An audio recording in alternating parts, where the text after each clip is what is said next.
Why does the lighting look like this? Actually, let's turn the lighting. There we go. All right, now we are live. Let's get live.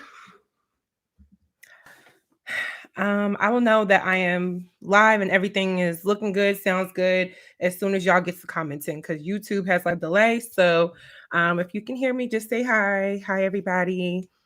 I shouldn't be on too long, but I always say that. And then the next thing you know, we be on here forever. So, all right, now I see y'all coming in. Hey, everybody. How's everybody's Saturday night? I know this is so random and so like impromptu, but baby, I'm bored. Um, I'm bored right now, and there goes my phone.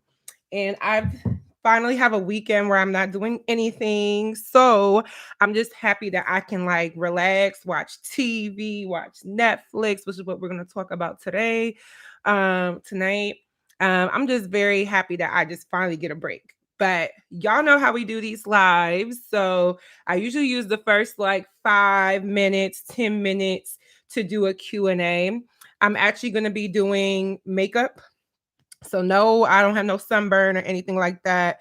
I just have my color corrector on, primer, and eyebrows and lashes. Now I already cut through a lot of it because the eyebrows and lashes just take too long. I just see this lashes even lifting a little bit. I'm gonna fix it, but that's why I kind of look crazy.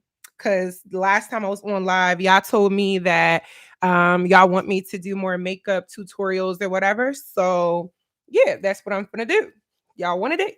Here it is. So y'all can start off with just Q&A. I've only been on here for 2 minutes. And then as we get along with the conversation, I'll most definitely be doing my makeup. I think I'm gonna do my hair too. Hold on. Okay. I think I'm gonna do my hair too. However, it's 10 o'clock on a Saturday. I have absolutely no plans, so I'm basically wasting hair and makeup. However, I'm gonna be filming an on-camera Q&A once I'm done with this live stream. So if I don't answer your question in today's live, I definitely will answer it in my on-camera video. I haven't been on camera in like 2 years, y'all. So I'm happy and excited to film tonight. Okay, so let's get to the Q&A. I'm rambling. Let me go through the comments. I know YouTube has a delay, so let me make sure. Let's see. First question says, have you watched Bad Boys? I have not, but I was watching this video on Orlando Brown earlier today when I was cleaning my room, and it was interesting. And they played some aspects, like little clips of the Bad Boys. I guess this is season 2. I don't know. I didn't even watch the first Bad Boys.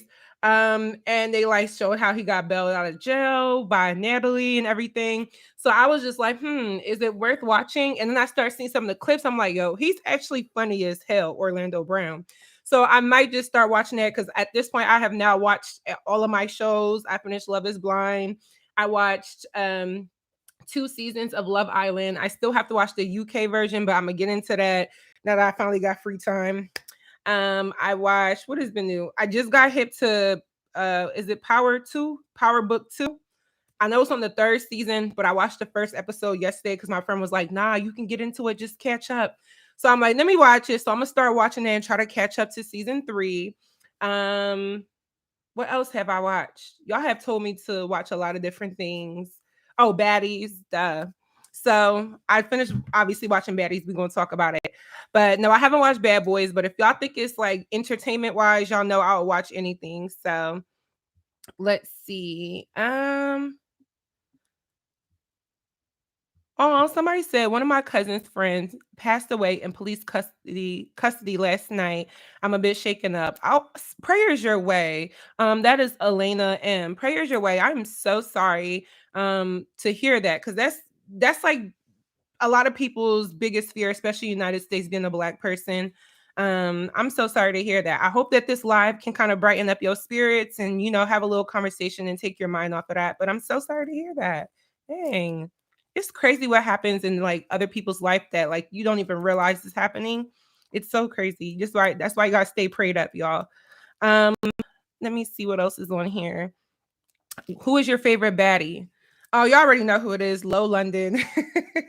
Low was my favorite baddie back when she was on Bad Girls Club, because when me and all my friends used to watch Bad Girls Club, we used to pick like which girl we are that season. Y'all know how it is when you're young and kids. So I was always Low because everybody said I look most like her out of all my friends. Um, I still think we look kind of similar. I said that in a video and everybody's like, no, you and Low don't look nothing alike.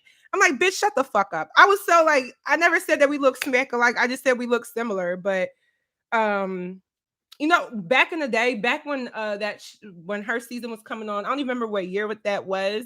But I wanted to do, I remember on YouTube when I was still doing beauty and like hair and stuff, I wanted to do a Low London, like, what's it called? Like Get Ready With Me. Cause you know, she had like the blonde hair back then.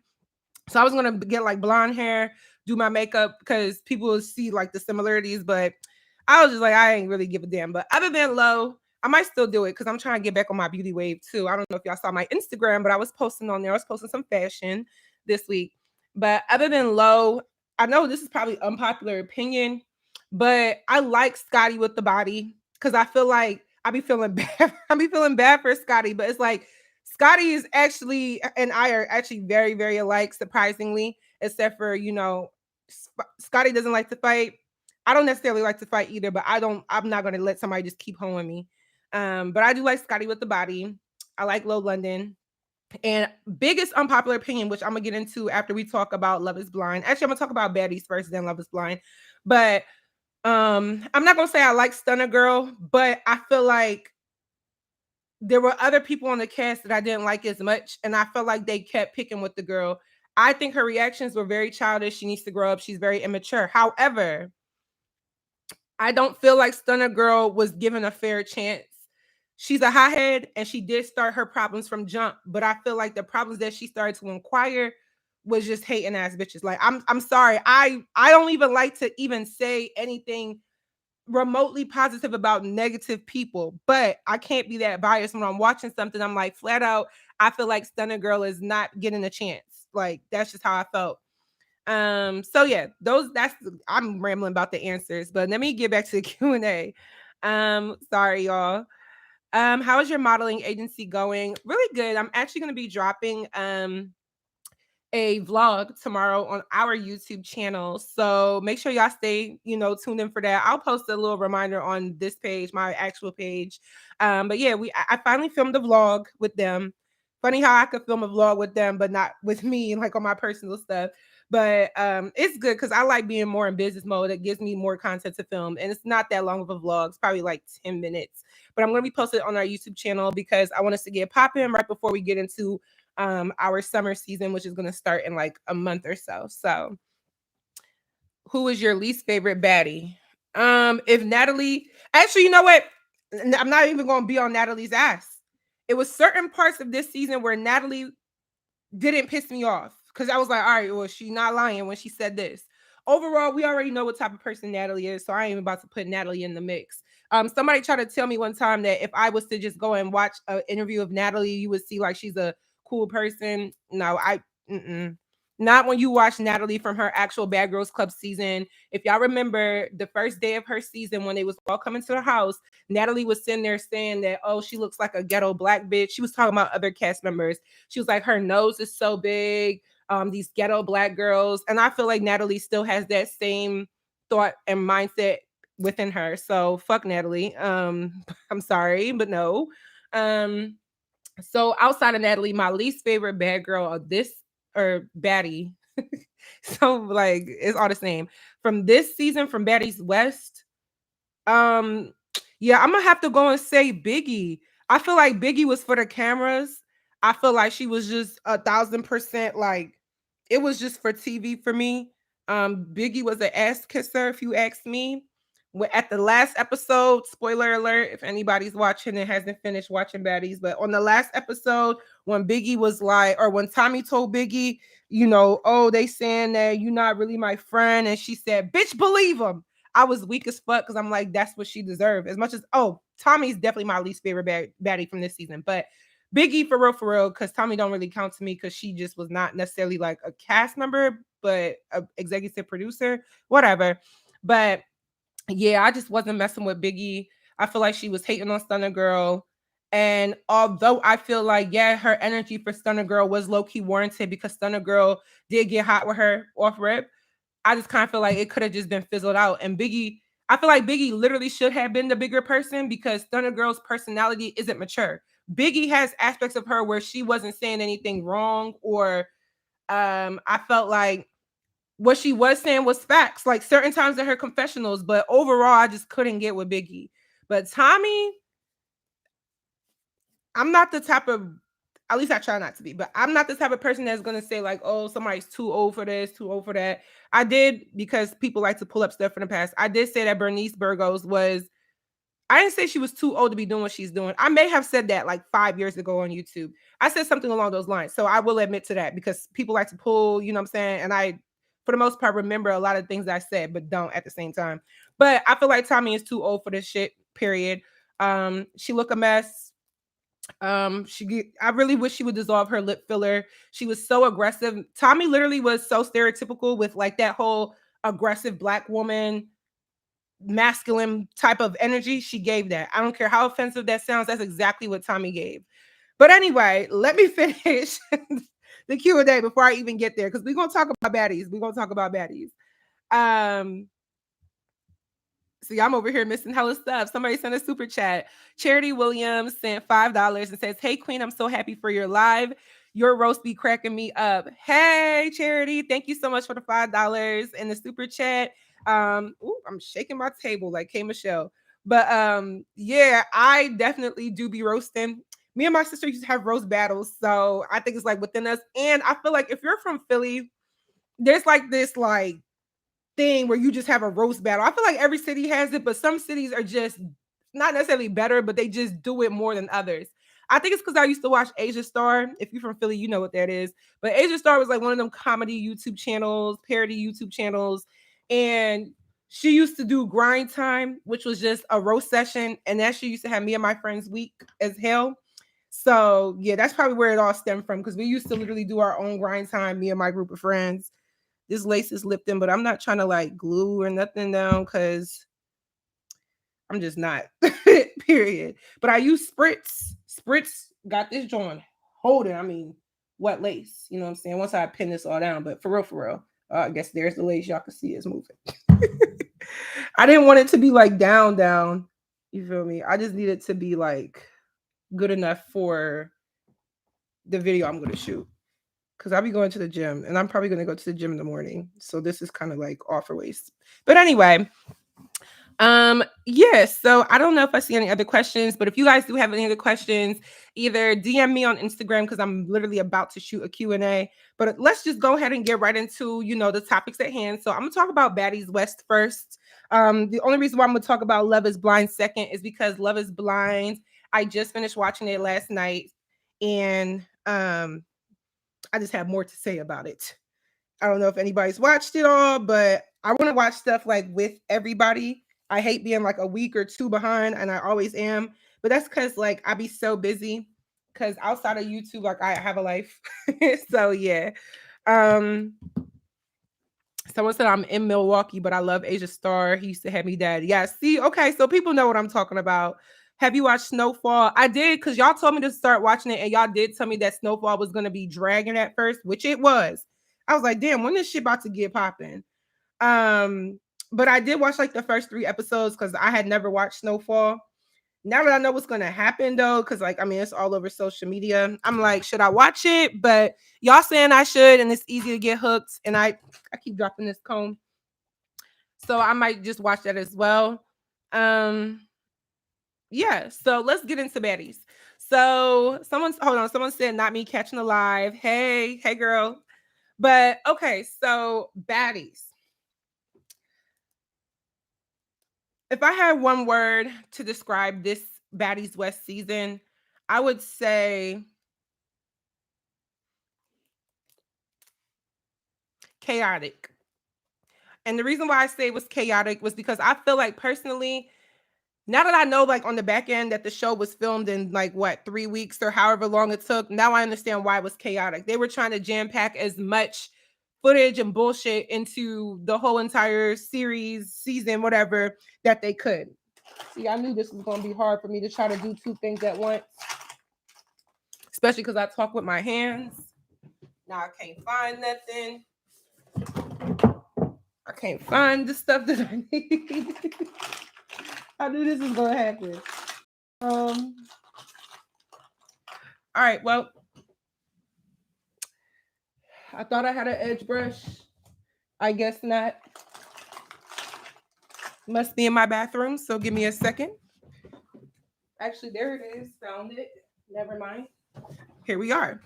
But yeah, I would say it was chaotic because I kind of feel like everything was so rushed. And on top of it being rushed, I feel like everybody was just trying to get like some type of viral moment or camera time, like including Krishan Rock. You feel me? And y'all know I always do like a full blown like review. I'm gonna definitely still give y'all like a video version. Damn, just stay my pants. A video version. But I feel like if we go on down the list, let me even pull up their pictures because I feel like it was just chaotic. I was entertained. Let me say the positives before I even get into the negatives. I personally feel like when it came to Baddies West this season, they definitely upped everything. They definitely got to the bag. I'll give it to them because they kept even trying to say like, yo, everybody was talking about, yo, we don't be getting to the bag, which we definitely were asking y'all season 2, like, where's the bag? What is the bag? What bag are y'all touching? And it's funny because I did watch Baddies 1, season 1. That shit was horrible. But when I watched Baddies season 2, I watched it with my manager, who's like one of my closest friends. And his first question was, what bag? I'm like, what are you talking about? He was like, they said that they're getting to the bag. I'm like, shit, I didn't even notice that. And then the internet starts saying the whole thing about getting to the bag. And I was just like, well, we're going to see. I will say this season they got to the bag. We got to see that Baddies could actually be a working business. Let me be real. I think what they're doing, it's fine. Like, I think what they're doing is lucrative. It's marketable. Clearly, people want to show up and see these ladies in the club. They do club hostings. A lot of them do club hostings outside of Baddies. So I don't think it's wrong for them to say, hey, we're a group of bad bitches. We're going to go from city to city on a tour within 1 month or however. We're going to have people come to our clubs. We're going to promote our music, blah, blah, blah, blah, blah. I have no issue with that. Absolutely no issue. Just going to burn this shit. Let me turn this off. In here for the burning. I have no issue with that. What I do have an issue with is I feel like the things that they could be doing with the platforms that they have is not enough, which is what made it chaotic. Now let's go down the line, like I said, with the cast members. So I'm gonna start with Biggie. I'm just doing it by what's on the thumbnail, from left to right. I already said what I say about Biggie, but I feel like Biggie didn't do herself justice because Biggie had honestly a shot of a lifetime. You had a shot of a lifetime to get up here and literally just say, ooh, smack myself, and literally promote the fact that you're the best promoter out of, where's she from? Rhode Island? Where she said she from a Rhode Island? Or is it Connecticut? One of y'all tell me. But she's saying she the best party host. I don't know. I remember her and Kat had got into it about hosting, promoting. It's all the same shit. I'm going to be real. It doesn't matter. You be in the clubs. How about that? You be in the clubs. Simply said. Y'all be in the club. Doesn't make it any difference. Whether you host, promote. I mean, no. Host is basically kind of different. I ain't going to lie to you. But I kind of feel like, come on now. Like, it wasn't that serious for y'all to be getting into a whole argument about it. But she had like a literal shot. Like, girl, they picked you from nowhere. You wasn't even supposed to make it. And let's be real. When it comes to the aesthetic of what people say a baddie is, physically, Biggie's not fitting that aesthetic, right? I don't think there's anything wrong with Biggie, but I'm just saying. So the fact that you got on this platform because they fucked with you, or maybe they was just using you for TV, but they fucked with you enough to put you on this platform, and you got up there. And my whole thing is, if you watch the auditions, Biggie was the one that seemed so self-righteous, but in a good way. Like, she was so very sure of herself. She came on there talking big shit, talk about, oh, I'm the best person out of whatever, Connecticut. And I'm the best part. I get money. I'm a boss. You know, I'm a boss. I'm the best bitch out of fucking Connecticut. Like that. That's how she was coming. So I'm like, all right, bitch, about to show out. I was fucking with Biggie. I liked her in the auditions. But then when she got on here and everything was about, okay, I'm on TV now. This is about to be a big boost for me. Let me make sure I solidify myself by being cool and cordial with, the producers. I'm like, yo, sis, ma, what are you on? This is your moment. Fuck Tommy. You can literally overtake Tommy. Let's be real. Tommy is very 2014 to me, 2016. Tommy to me is very 2016. We're in 2023. Tommy, I personally didn't realize that Tommy even had as much as a fan base that she did, because I think she's like such a negative person, like such an like. I'll get to her, but I feel like I didn't necessarily dislike Biggie. I didn't dislike anybody for real because I wasn't that emotionally invested into this, but I did feel like for the most part, Biggie didn't do what she should have done. She should have been there, promoted her business, and yeah, I liked her whole entire vibe. You Afro Latina, you showing out for them, you speaking Spanish. That all of that was hard. I'm like, yeah, I like that. Put on for yourself, because in most cases, you're not gonna get an opportunity like this. However, I feel like she didn't take advantage of the fact that, yo, you say you a boss, show everybody that you a boss. I just missed like a motherfucker. So that's my thoughts on Biggie, because I feel like Biggie could have just been so much better than what she was, but they ended up turning her into like pretty much an informant for Natalie and Tommy. And when Tommy switched on her, I'm like, bitch, that's what you get. Welcome to the welcome to the adult life. Because you're not about to sit here and depend on Tommy to make you popping. Make yourself popping. Like, I feel like she was trying to do like some old school Bad Girls Club. Who runs this side of that? Who runs this side of the house? And you know what I'm saying? Yeah. Next person, please. Kat. Now, Kat is from my city. I'm from Philly. She's from Philly. So I feel like people try to play Kat like she was born, but I feel like she should have been. First of all, she's a grown-ass woman. She's the most seasoned individual in reality TV out of everybody on that cast. And let's be real, she wasn't there for the bullshit. She was not there to act a fool like the rest of them. So I kind of feel like when the narrative was like, oh, Kat is boring, Kat doesn't do anything but help Stunner. I mean, I didn't like the fact that she was so like tied to Stunner off rip. However, whatever, you made friends. But I kind of feel like her whole purpose was to like just be there and look cute. If I was on that show, I would have been the Kat. She didn't fight with nobody. She barely even got loud. She only got loud at the end, which she deserved to yell at the bus, because why was they just sitting there after they just left the shootout? Take these girls home. But anyway, I kind of feel like she was definitely what Tommy should have been. You know what I'm saying? Tommy should have been what Kat was. Honestly, they could have made Kat executive producer, because if we're being real, Kat has been, like I said, on BGC and all that stuff prior to this. Let me get my, this is lifting. So let me see if I can get my tweezer and lash glue and tweak it. So yeah, that's how I felt about Kat. She didn't do anything bad. She didn't do anything good, bad. There was nothing. The only thing I didn't like was, okay, I don't think you needed to be like that on Stunner Girl, but if you made a friend, you made a friend. You feel me? I don't think she was dick stuck in Stunner Girl per se, but Stunner was on her own shit anyway. So that's that. Next person. Who's next up? Razor. Now Razor went from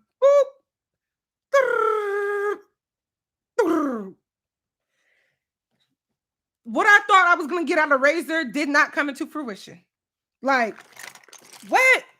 I'm thinking, okay, she talked about being in prison, which I tried to look up what she was in prison for. I couldn't find it. Granted, I didn't look hard enough. I clicked, what did Razor from Baddies West go to prison for on Google? And I didn't even really look at the articles. I thought it would just come up. If somebody knows what it is, y'all could let me know. But I wanted to hear more about her prison story. Because I'm like, you see this girl, her body is literally art. You got tattoos and you're in Philly, that's what we call yadded. You yadded. That means you're tatted everywhere. Like, that's really what it was. So I'm thinking Razor is cool. But I'm like, I'm not trying to judge her, but somebody that had been to prison before, maybe she might be a little bit, have a little bit of either trauma or something. So I was waiting for Razor to raise up. You know what I'm saying? I was waiting for it to happen. I knew it was going to happen. I said, there's no way they got this girl on this show and she about to sit here quietly for the whole season, when at her audition, she was talking about so does anybody want to run up? Okay. You know what I'm saying? And nobody ran up. Granted, I feel like it would have been stupid if they did, but I feel like there was a purpose in why they picked her, because clearly Baddies and Natalie, the whole franchise, They pick who they want, and then they add in girls who they think can make TV good. Which I feel like if they should have two separate shows: a new Bad Girls Club with all new girls that don't nobody know, and then switch it out every season, and then have the original baddies, which is Natalie and girls that were on the show before, or girls that just have a buzz in like pop culture. But also make a separate show for the girls that just want to, you feel me, do reality TV. Because I feel like from watching those auditions, there were girls in the auditions that, in my opinion, personally, they definitely could have been on the show. There was a few people, it was a good amount of people. I'm like, why didn't they pick this girl? I would have had picked Biggie. I mean, actually, probably would have picked Biggie because I feel like she came and she talked her shit and she was definitely different than everybody else that was there. However, Biggie didn't serve y'all no purpose, and neither did Razor. I like Razor. I like looking at her. She's a very appealing person. However, that bitch is lunatic. Like, she's a whoa. She was nutty. What the fuck was all of that shit? When she got drunk, she turned into Super Saiyan.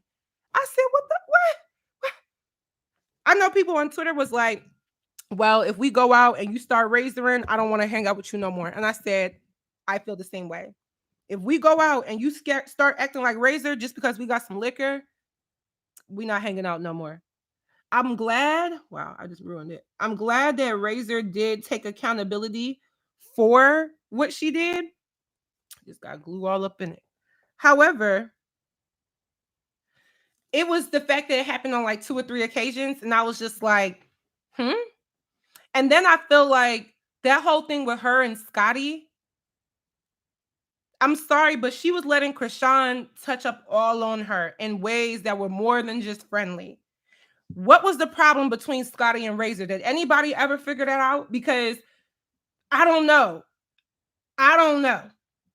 Like, what was that? Like, I don't know. But I didn't dislike Razor. I disliked Razor when she was drunk. But I feel like if we're talking about the whole season, I might be not disliking her off of Pretty Privilege because, you know, I mean, she was a beautiful girl to look at, even with the enhancements and stuff.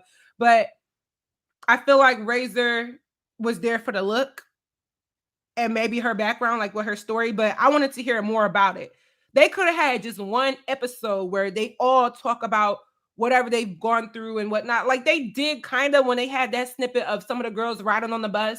I believe it was Rolly, Tommy, Kat, and a few other girls. I don't even remember. But that wasn't enough because I feel like I didn't get to learn about everybody. There was the episode where Razor was fighting on the private jet. So Razor, Lowe, Stunner, Natalie, and I can't remember who the hell, Scotty. And yeah, they all went on the private jet and everybody else went on the bus when they was going to like Arizona or something like that. I don't know how the hell I remember this. I only remember it when I talk about it. I don't remember it if I'm just sitting here. But yeah, Razor, I don't know what the problem was. Razor versus Scotty, but I didn't dislike Razor, but she also didn't do anything for me either. Like kind of a waste of an opportunity, if you ask me. Who's next?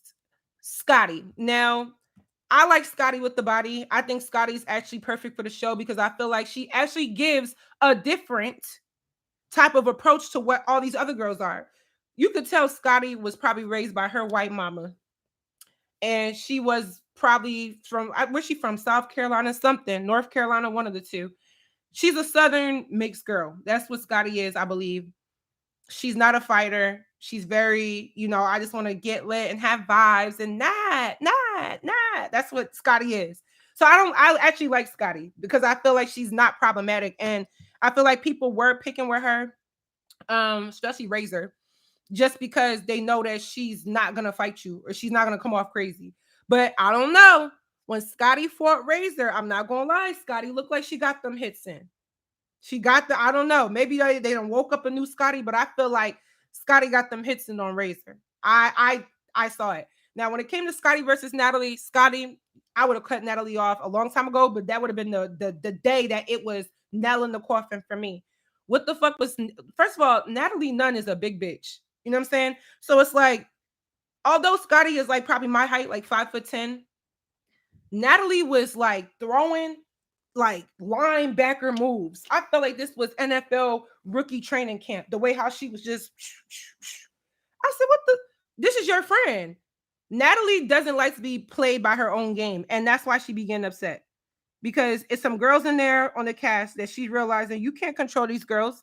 These young girls got more clout than you. They don't care.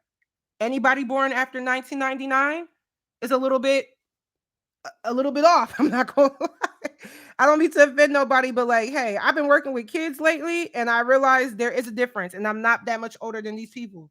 I'm like, wow, there's a whole difference in people that born just after a certain amount of time.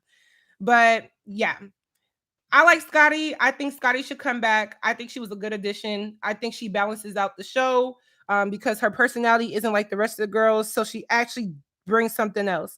I would like to see more about what Scotty does because it seems like she's more of a chia pet to Natalie versus her just being her own person who's just friends with Natalie. You can tell that whatever Natalie says, Scotty does. And even when she was supposed to remain mad at Natalie, because I mean, you fought your friend, the fuck, we about to be beefed out. She was still like, oh, don't make me laugh because I'm supposed to be mad at you. I'm like, Scotty, please. Natalie has you by the breast and the chalupas, and it is what it is. Let's just call it what it is. So moving on to the next person, Tommy.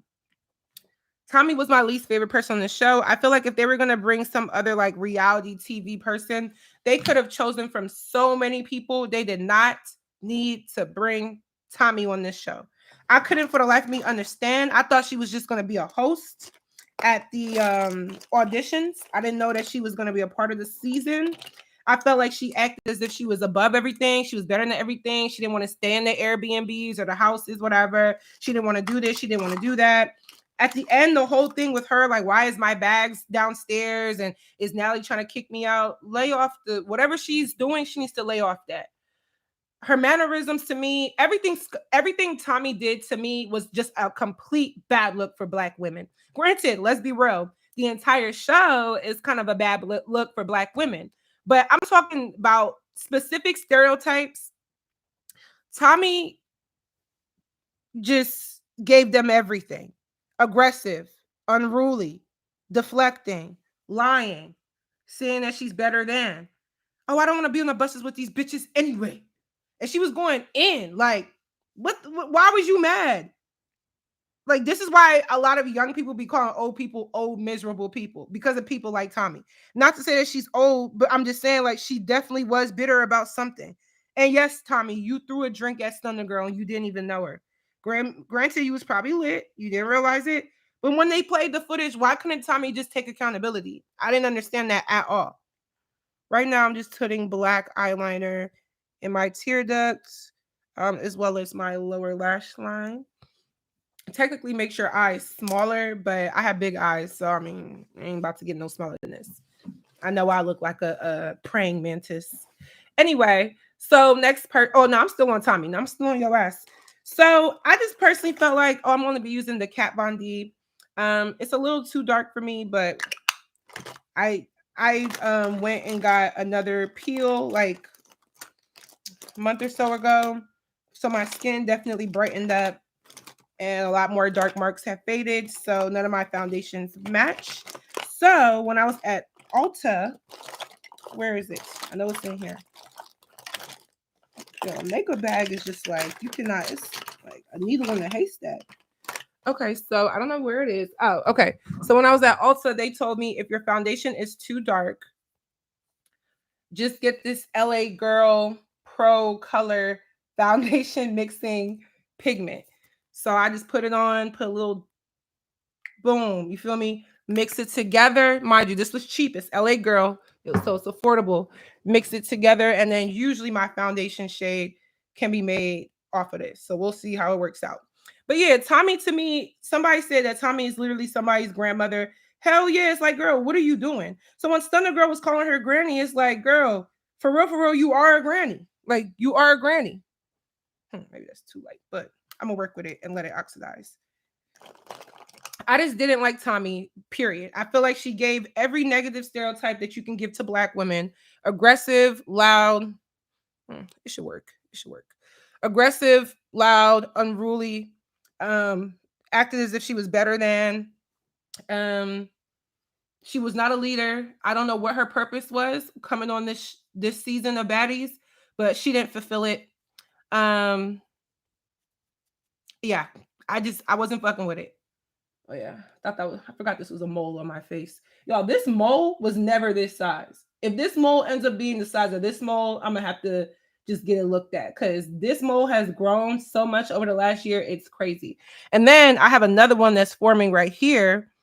And then I have like two on my eyelid. Probably can't see it. I'm like, when I look at my dad's face, my dad has a lot of moles just like that. So maybe I'm just getting older and they're just coming to the surface. But I ain't never had moles like this. I've always had this one, always. But this one, it was like always there, but it was not there. Now it's there. Now you can see it. Oh, I see what happened. My gel dried on my skin. So anyway, yeah. Someone said you going out tonight in my low London voice. She was trying to go out and they was playing with her motion. But now I ain't going out tonight. I'm going to a living room. It's about 20 feet from this room. But I am going to be filming the video. But let me go to the next person and I'll give some more overall thoughts. Who is next? Natalie. I already said my piece about Natalie. It's the same it was last season. It's going to be the same it was this season. I feel like this season, Natalie was a little bit more tolerable. It was some times where she actually made a little bit of sense, but she still was just playing, putting the battery in people's back and playing both sides of everything. That's all she is a manipulator. And these girls let themselves fall for it every time. Every time. I'm like, Natalie has literally showed y'all that she is not a trustworthy person. She's a narcissist. She doesn't care about nobody of herself. So I don't know. I don't know how people still get up on there. Like, if I did baddies, would y'all actually be like, Chioma, what the hell are you doing? Or would you understand me going on there to build my brand or further my brand? Like, I feel like I know what I'd be getting myself into if I signed up for a show like Baddies, and I feel like it probably would be a bad look on my I guess reputation. However, these girls be knowing what they sign up for and then complain when Natalie does exactly what the hell they've been known her to do. Like, huh? What? Like, someone said, I don't think they fall for it. They are probably scared of her because of the power she has over them, so they allow her to walk over them.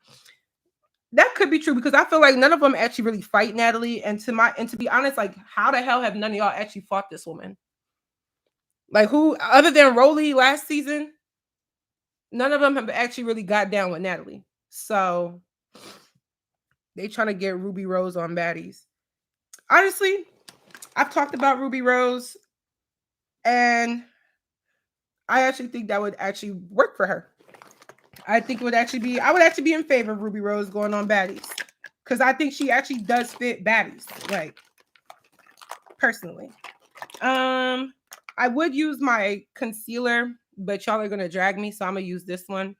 Because the concealer brand that I have, somebody gifted it to me a while ago, but it's by a very unlikable YouTuber. So let me not even let myself get into something, because honey, I done been in some shit this year. We gonna talk about that too, but they didn't call me all types of names this year. I never been dragged as much until this year. I'm like, well, I guess it's that time where people start to shift, Chioma. Not everyone's gonna like you. But moving on from Natalie, Krishan. Okay, let me get on Krishan. I feel like Krishan tried to act like she was above it. When she fought Low, she was saying like, this is my show. Y'all not about to get clout off of me. And, I'm not doing this. I quit. She wasn't on one of the episodes. Granted, she still finished it out, but it was like she tried to play like this prophet role as if she just is so above Baddies. But it's like, I'm not going to lie to you. If it wasn't for her going on Baddies, she would not be Krishan Rock. Like, she's Krishan Rock, yes, because she's Blueface's girlfriend. She was always going to have like buzz. But Baddies turned her up. When she punched Persuasion last season into the sink, Baddies turned her up. And then everything that came with the new publicity, because Baddies was super successful for the second season as well as this third season. And I feel like she was just trying to act like she was too above everything. Nothing mattered to her. This was her show. People were trying to get clout off of her. And I'm sitting there like, Krishan, shut up. Like, shut up. You are somebody that could fall into the fucking oblivion very fast. Like, if it wasn't for the fact that the blogs just have a chokehold on you, I honestly think somebody on your team is paying blogs to keep talking about you. Nobody would care. And I feel like Krishan Rock, she's gonna fall into oblivion within the next year. Not oblivion, like no one's ever gonna talk about her ever again, because I would never say that. But it's not gonna be this big deal because people are already over it. Like, I don't know if she's pregnant. I think she is. People have been doubting if she is or not. I say that she is. However, I feel like if that baby changes her into being better or acting right and what people have been asking to see, then there goes the gag. People want to see ratchetness and debauchery out of Krishan Rock. If she starts acting normal, there goes the gag and the bag. She gonna still get paid, but it's gonna be like, oh, she turned good now. We don't care no more. You know what I'm saying? So I just feel like I don't know how Zeus gassed her up. I'm not going to downplay Zeus because I think Zeus is actually they a staple at this point when it comes to messy reality TV, and I feel like they've solidified themselves. So I ain't going to down talk Zeus. I think calling Zeus, janky or whatever at this point is like I think they kind of proved themselves that I mean they still janky and still ratchet, but they're kind of solid at this point because they got some hit shows. It's been working out for them business wise. I ain't gonna hate on it. But Krishan Rock to me was giving like diva vibes. And I couldn't understand like how do you go from oh, I just want to be humble. It's cool to see girls hanging out, getting money all together when the first thing that you did was punch somebody in the face for telling you about business. Hmm. Hmm. Someone said, LOL girl, right? If it's Jeffree Star, I will not drag it all. It is the Jeffree Star. I ain't gonna lie. I got it right here. Somebody gifted it to me. I'm not gonna lie, this shit is good, but as you can see, I've had it for like 2-3 years. It still has products. So I ain't about to use it now. I'm not gonna get dragged, but it was a gift. But I just felt like Krishan was just like trying to make herself seem bigger than what she was the whole time. Like, girl, who the hell is you to even be talking about this is your show? This is not your show. You had a lot of success from this show, but you even feeling like Baddies is your show lets me know that you don't think highly of yourself. Because if Baddies is your shit, and you should be doing better than Baddies, the fact that you were on there for one season, why are you coming back for another season if you have made it? Because if we're being real, I don't think Krishan Rock made this season. I feel like she was actually very forgettable for this whole entire season. So I'm just keeping it a bean. Like, I don't feel like if anything, Stunner Girl was more important to me than anybody else on I kept hearing Stunner Girl. Every episode was something about Stunner Girl. So sorry, Krishan. Sorry. I feel like, girl, I don't know who gave you that self-righteous attitude, but I don't think anybody cared. Did y'all care? Let me know what y'all think about Krishan being on this season. Because I was like, okay, you signed on for another season of Baddies. Like, okay. There was not even that many there was no memorable moments from Krishan. Because when she fought Low London, everybody was like, yo, you're a menace. Like, and then she apologized for it because she knew she was wrong. And it's like, of course you're gonna apologize, and of course you're gonna know you're wrong because you're a menace. What the fuck? You're nutty. You're literally nutty. Like, what do you mean? Other than that, what else did Krishan do? Quit. Everything was about, oh, I'm gonna show up with Blueface to this. I'm not going anywhere without Blueface. Okay, so you're codependent, which means that without Blueface, you're a nobody. Even though you could be something without Blueface, but you don't even allow yourself to be. Granted, I feel like Krishan Rock is where I was at with a guy back when I was like in college. Like I dated 2 guys in college, like on a more serious note. And the first guy, like he had me feeling like I couldn't be shit without him. Like, so I've been there before. I get it. I've judged harshly as I'm going to. Because I feel like tough love really just be that. At least it worked for me. Sorry if it don't work for you. Maybe it do be coming off mean. Maybe I am mean. I don't think so. But hell, some people be saying it on here. You hurt my feelings. But yeah, for real, I feel like Krishan Rock, this is not your season. You know what I'm saying? Everybody thought you was wrong for fighting Low. Everybody thought that you were weird for that because she wasn't coming at you crazy. And I understand it's like, okay, trauma response. Somebody's talking to me. I don't like what they're saying. So I'm about to do fight or flight. Well, bitch, you're going to choose the wrong one day. And when that happens to you, don't be getting up in here crying and complaining. Because somebody got to beat her ass. I'm just saying this just off the strength of, I want to know what's going to happen if she gets handed. Because on Baddies, they be making her look like she is literally Stone Cold Steve Austin. Trish Stratus. You feel me? All a big show. Tell me you grew up watching WWE without telling me you grew up watching WWE. Like, she was coming off like that in Baddies last season, I guess in this season, and I never watched the blue face thing that she did, so I don't know how she acted on there, but I'm assuming it's the same shit, hence why she's even like that popular. Someone says she did get beat up by Wheezy off a blue face club. See, boom, there you go. There go my answer. So if she already, and what happened after that? Tell me what happened after that. Was she quiet? Was she still rah-rah? Because if you ask me, when I was in school, I mean, I ain't never got my ass whooped, but I remember when girls in school, if they got their ass beat, they didn't fight whoever whooped their ass again. However, they may have kept talking shit, but it ended after that. Like, you fought, you got whooped, you take your L, you win some, you lose some. That's just how it was. Nowadays, these bitches do not rest. They're going to keep fighting. And I feel like Krishan Rock knew she was wrong. She knew the internet was going to make her look crazy for it. And that's why she tried to fall off into oblivion. Because after she did that, whoops, sorry, y'all. After she did that, I kind of feel like she tried to make it seem like she was just she was down with the group because she knew she overstepped. I feel like her discernment is probably increasing because she gets called out for her shit. And it used to be like, oh, I don't care. That girl cares.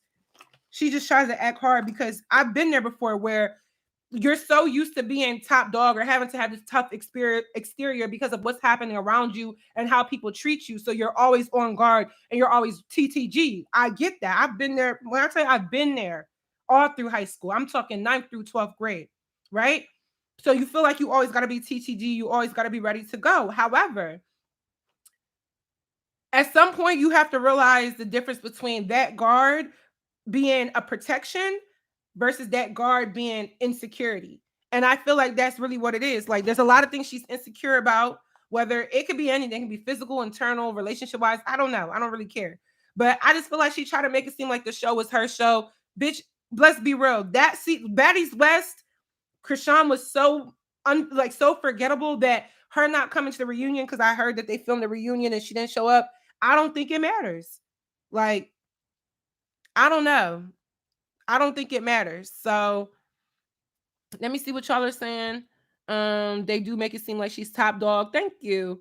10 times worse with Blueface. Hell yeah. Oh my God. She was running from Wheezy. So 2 people saying that she was running. Okay, well, after that, after you got your ass whooped, we ain't about to keep talking that big shit. So you on Baddies Club, whatever. You're on Baddies and you're fighting girls that's literally not gonna beat you in a battle. But it's like, I don't even know if any of them could really whoop Krishan. Maybe Natalie. I don't know. But I know Rolly could probably, but I just felt like, no, like, I don't know. I just felt like it wasn't her show. She was trying to brag. She was trying to make it seem like she was A-list. Babe, you're never crossing D. Well, let me not say never, because that's some hater shit, because maybe you will. But I personally don't predict her to ever be crossing past D-list.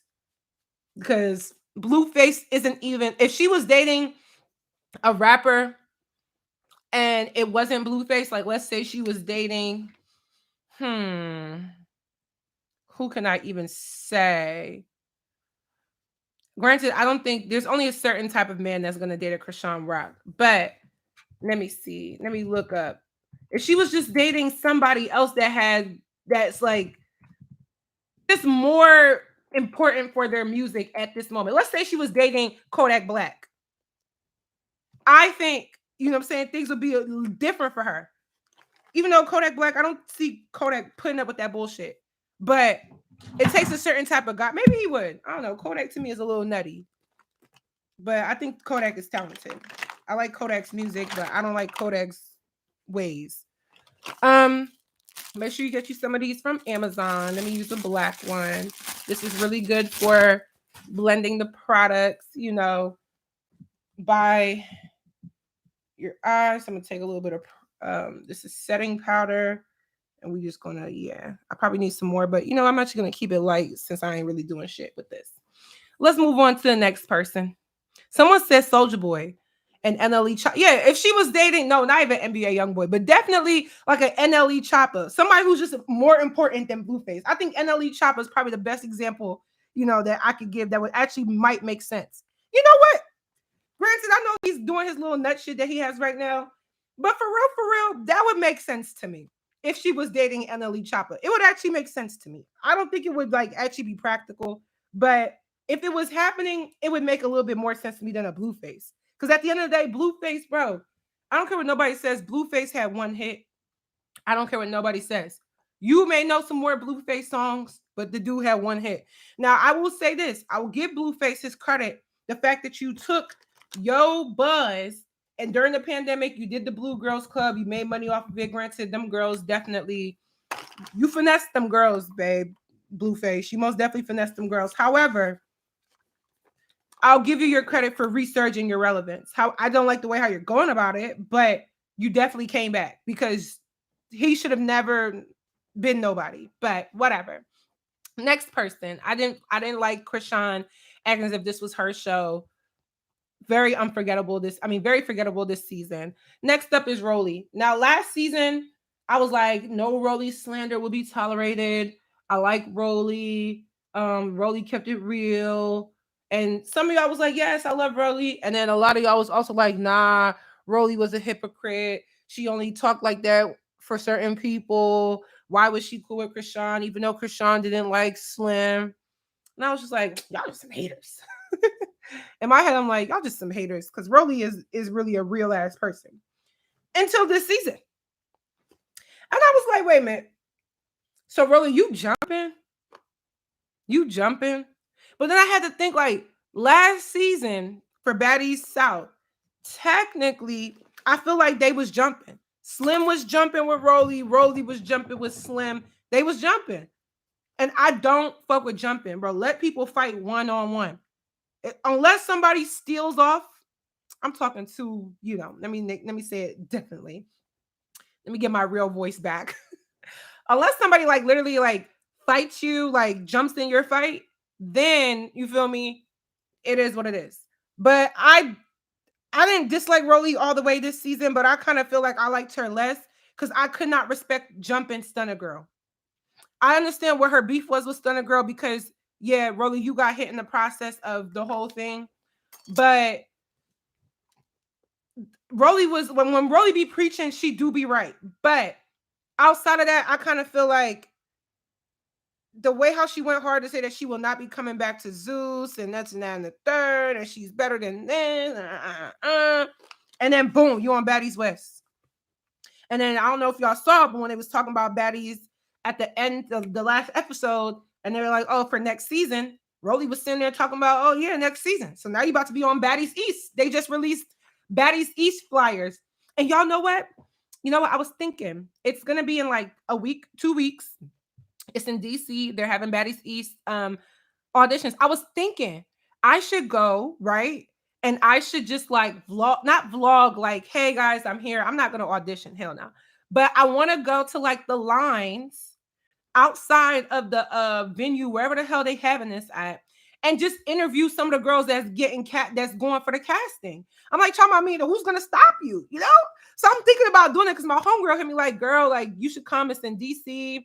I'm like, you're right. I got family all around the DMV, so why not? So I believe it's on May 12th. Let me see when that is. May 12th, May 12th. Okay, that's a Friday. I can do this. Like, I think I could actually go down there and make it because I ain't doing nothing that day. Not that I know of.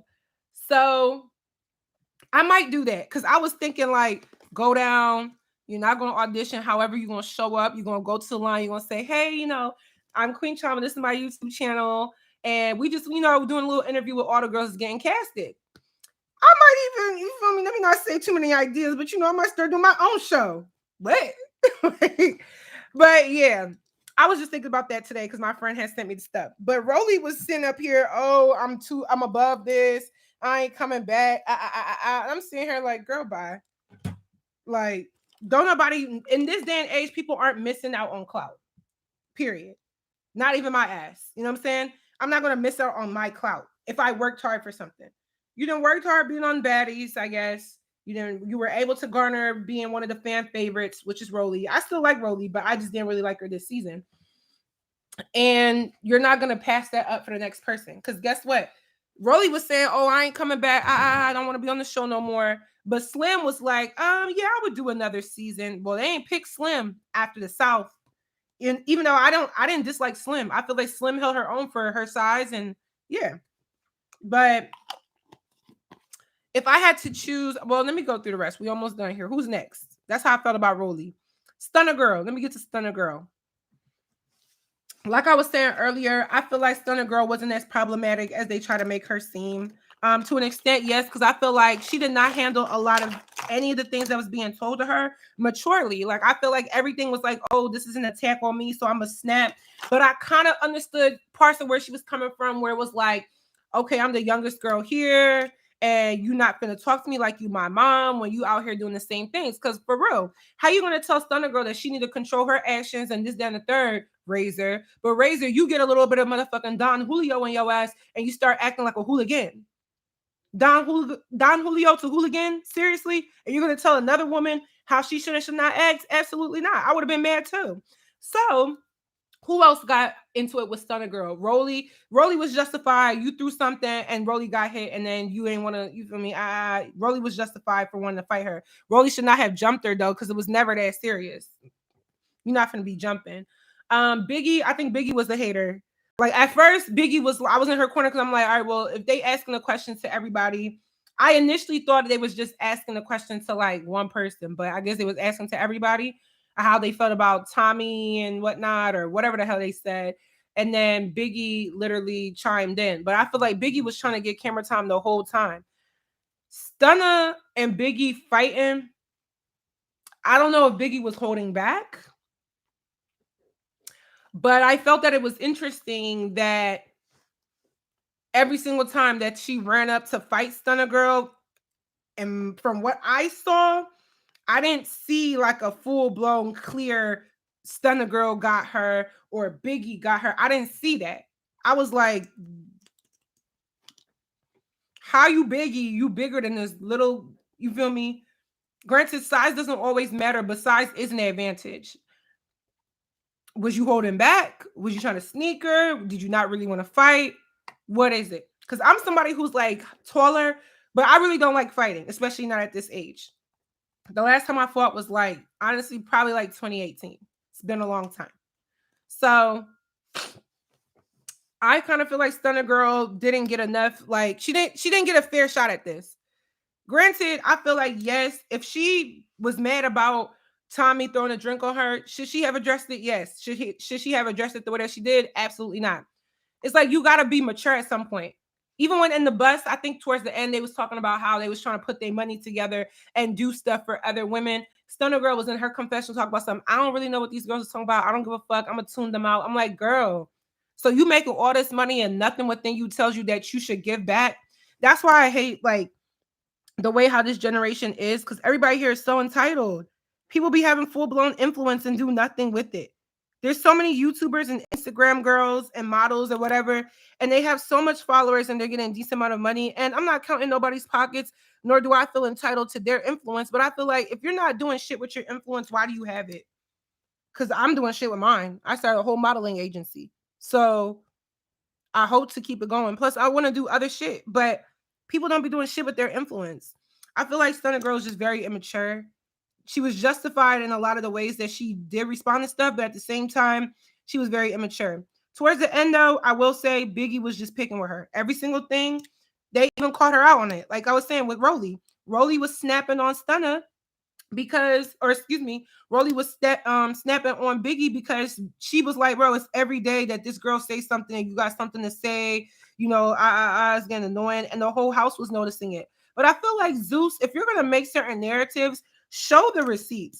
Because if you're saying that Biggie was saying this about Stunner and y'all kept going every day and it was always something, why didn't we see this? Like, granted, we did see it, but like I wanted to see it in the way how they were explaining it. Because were they exaggerating or did we just not get to see stuff?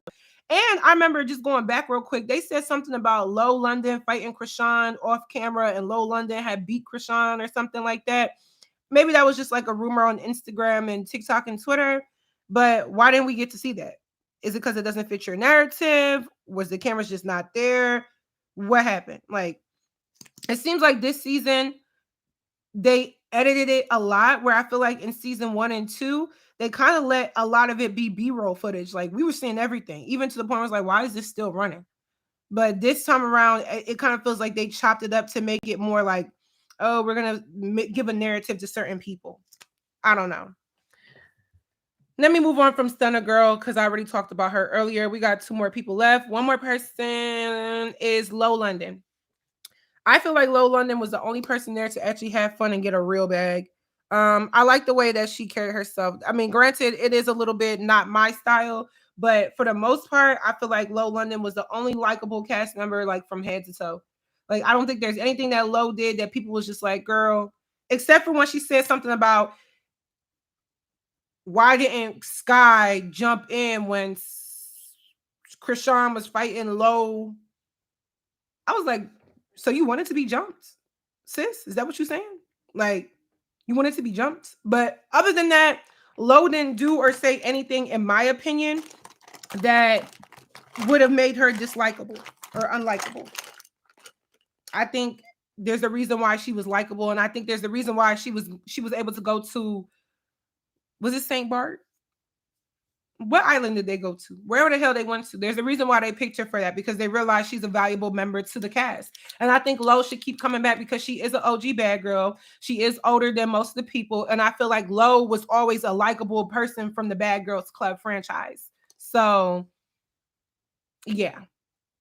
I'm not going to say nothing bad about Lo because I feel like she was the only person there that was there to get a bag and to have fun. Maybe Kat too. But when she talked to Krishan and she was like, for instance, you were late, blah, blah, blah, blah. I was like, yeah, tell her she was late. Granted, she should never got her ass whipped for saying that, but you feel me?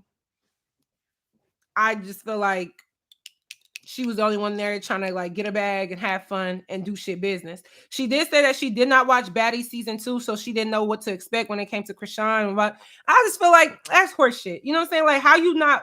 Maybe you really didn't watch it, but you can't tell me that you didn't know the narrative of some of the characters. You feel me? I understand her not watching it because I mean, not everybody watches this bullshit. But other than my dumbass, and maybe some of y'all, you know, we got to get our guilty pleasure reality TV. But I feel like Lo should have been a little bit more prepared, but I think because she is older than some of the people, maybe she just came in on some, okay, we about to be some baddies getting money. And they should have a show like that. Maybe I should just create baddies, the real baddies of girls who really cute and getting some money. And then, hey, we got this YouTuber girl, we got this business owner here, we got this hairstylist here, we got this girl who works on cars, we got this girl who's in college, we got this girl who's a nurse, and then we do our own baddies. Girls that's actually getting, you know, to their bag, because it seems like these girls, they might be getting to a bag because they're popular and social media is gonna, if you can make it on social media, you're gonna have some money. But I feel like they're not long-lasting characters in pop culture. None of them. Maybe Natalie Nunn. I mean, she's still here, but everybody else. Next. So the last person was DJ Sky. If I had one word to describe her on this season, irrelevant. Not even to come for her. I don't even think, I didn't dislike her at all. But what was her purpose? Like, they kept saying that her purpose was to babysit Krishan. But personally, I feel like DJ Sky was absolutely correct for. I mean, she listened to Natalie. She sucked Natalie's breast. But I feel like DJ Sky definitely wasn't wrong for allowing Krishan to just do what Krishan is gonna do. Because at the end of the day, why am I babysitting a grown ass woman? What? Huh? Excuse me? You called me here to babysit? You should have just got a security guard. Like, I don't know. One thing I didn't like about DJ Sky, when Natalie was checking her, and Natalie's like, you know, I could send you home right now. Bitch, shut up. Shut up. No, you can't send nobody home. Maybe you think you can, but you send DJ Sky home, Krishan's going home, there goes your show. Then you act like you didn't care because Krishan slapped you in the face. Whatever. But DJ Sky, irrelevant. I feel like DJ Sky was there for, I don't know. I feel like she was trying to stir up drama in certain cases, but nobody was taking her serious. Because I remember the night after, like the first set of drama or something, the first club hosting, they were like, she was like, "Oh, well, what did y'all think about this, then the third?" And I think Krishan had like instantly cut her off and was like, "Well, I'm not going to talk about that. I don't care about that. This, that." And I'm like, "Damn, bitch, you tried to talk about some shit and they just shut you up." That goes to show irrelevant because they don't have no respect for you. None of these girls have respect for each other. They're not real friends. None of them. Um, Not even Natalie and Scotty. They're business partners, if you ask me. Let me try to get this eyeliner on. I'm going to try. I ran out of like my regular lashes. I don't ever wear these lashes. I bought them to test them and I don't really like them. Not because, I mean, there's nothing wrong with them. They're just very dramatic and I don't think this is me. But let me try. Let me see what I can do here. Just, ooh, they're too much. I just had to have these bally eyes. All right, let's try to do the other eye. Give me a second.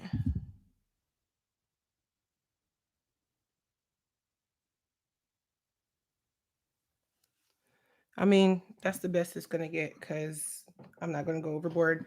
I don't even think that did anything but make my eyes look more dramatic. But I kind of felt like DJ Sky was like a placeholder. I don't know if they needed like a certain amount of girls and that's why they picked her to be on there. However, they could have picked somebody else. They could have picked one of the girls from the auditions. Like they could have still had DJ Sky because I like the idea. Don't get me wrong. I like the idea of having their in-house DJ, but that girl was not DJing. First night she was supposed to DJ, she got up there and performed one of her songs. Girl, you not in the lineup. Ain't nobody know you an artist. And then it's like, in certain cases, I felt like DJ Sky West, was talking about truth because whatever they were talking about, performers getting more money than everybody else. My unpopular opinion is I think they all should have got paid the same amount. Nope, they all should have got paid the same amount. The only reason I say that is because them doing Baddies makes it that they're not independent contractors. They are a part of the Baddies franchise. They're signed to Zeus. So whatever contracts that they have with all of these different clubs has to be like a conglomerate of all of these people. And I feel like it got to be fair whether they're a performer or not. Yes, performing. I kind of like also don't agree with myself because it's like, if I was there and let's say my song Ceremony was the hottest song, make sure y'all stream it. Maybe I would feel like I deserve to be having more money. However, if I'm a part of this group situation, I feel like everybody got to make the same. Somebody just commented and said, if you're not charting on Billboard Hot 100, then they all should make the same amount. Them not as hot as they thought they were. Exactly. Like, we know it's a vibe all the time by Krishan, but I think we know it because of the Baddies show and just Zeus altogether. Unless y'all are telling me that y'all know that song outside of there, I didn't hear that song until after Baddies. I'm like, why does she say she's an artist? I've never heard of her. So I went to go look her up on YouTube, and then I saw like, oh, okay, she does music. The It's a Vibe song was the most important song she got, so I listened to it. And I was like, oh, okay, well, that's that. You know what I'm saying? That's that. Like, there's that. But the fact that they had, what was it, like 11 girls splitting how much money? $20,000? Is that what y'all saying? I was like, who did the contracts here? Like, y'all are supposed to be business women. Everybody should have been getting paid. I don't know what everybody's individual money is when they do their, hostings, but everybody could have gotten paid at least 2,500. You know what I'm saying? Everybody. They have enough money. Trust me. Look at Zeus. Zeus with them houses. They have them girls. I don't know nothing about Cali, the Bay. I don't even, when people tell me they're from the Bay, I don't know what that means. What city is that? Sacramento, Oakland, whatever. But you see the house that they had out there and the house that they had in Vegas, the house that they had in Arizona, Baddies definitely upped because I know they're making money now. Zeus is making money. So they have enough leverage to make more money than whatever they were getting paid. Was it like $1,200, $1,500? Hell no. Granted, I'll take it. You feel me? But even for YouTube to get a sponsorship on my channel from these bigger companies, I charge more than $1,200. So what? These girls is, granted, I think they said they shot the show in 3 weeks. They probably went out Friday, Saturday, Sunday for 3 weeks. That's 9 hostings. 9 times, I'm assuming the 1,200 is what they got on average. That's about $10,800. Maybe there's taxes involved, so let's just say 10,000. You got 10,000 in 3 weeks. I mean, that's cool. That's cool, but I do think they could have gotten more. Like, I think they all should have leveraged themselves to get more money than that. Flat out, because the brand to me is big enough for them to make more than $1,200 a piece. And these clubs and stuff, they got the money. Trust me. You going in there buying $300 bottles 3 times a night, and that's one section. Think about all the other fucking sections in here. They have the money. They have the money. Someone said the Bay is San Fran. See, I don't know nothing like. I would have thought it was Sacramento. Don't know nothing about that. It's everything on the Bay of San Francisco. Okay, see, I've been to Cali once, and I think I went to LA. Actually, I've been to Cali twice, and I went to LA both times, so I ain't never been there. But maybe I should go over there and throw it in rotation. I'm not gonna lie, that Stunner Girl throw it in rotation. That shit started to get a little catchy towards the end. I'm like, okay, hold on, and they was fucking with her song. Like, so I guess my question is: Stunner Girl popping like outside on the West Coast? Like, granted, I know she's probably not like a Saweetie or something, but is she really popping or known? Has she been doing music for a while? Because I didn't know Stunner Girl prior to this show. I knew the name, but I never knew who it was. Because all of these girls kind of remind me of the same person, whether they're one of the dolls. There's a Cuban doll, Asian doll, Cash doll. There's so many doll girls. And then they all kind of the same to me. No offense. I'm not saying that to be funny. I'm being dead ass. Like, it's just all kind of the same to me. Hopefully this band, of course, you can see the difference between, I guess you can't. But let's see. Rolly's music is about, I think Rolly's shit was actually, I'm like, okay, I'm fucking with Rolly shit. You know what I'm saying? Yeah, her song was on Madden, the game. She more popular for fights and stuff like that to me. Okay. So she got some, basically what you're telling me, she does have buzz. Like, I can at least give her credit on that. I just had to ask because I never heard of no Stunner Girl. And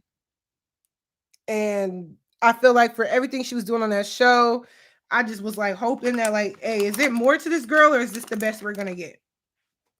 So in terms of makeup, that is pretty much it. I'm going to add a little bit of highlighter. I'm using the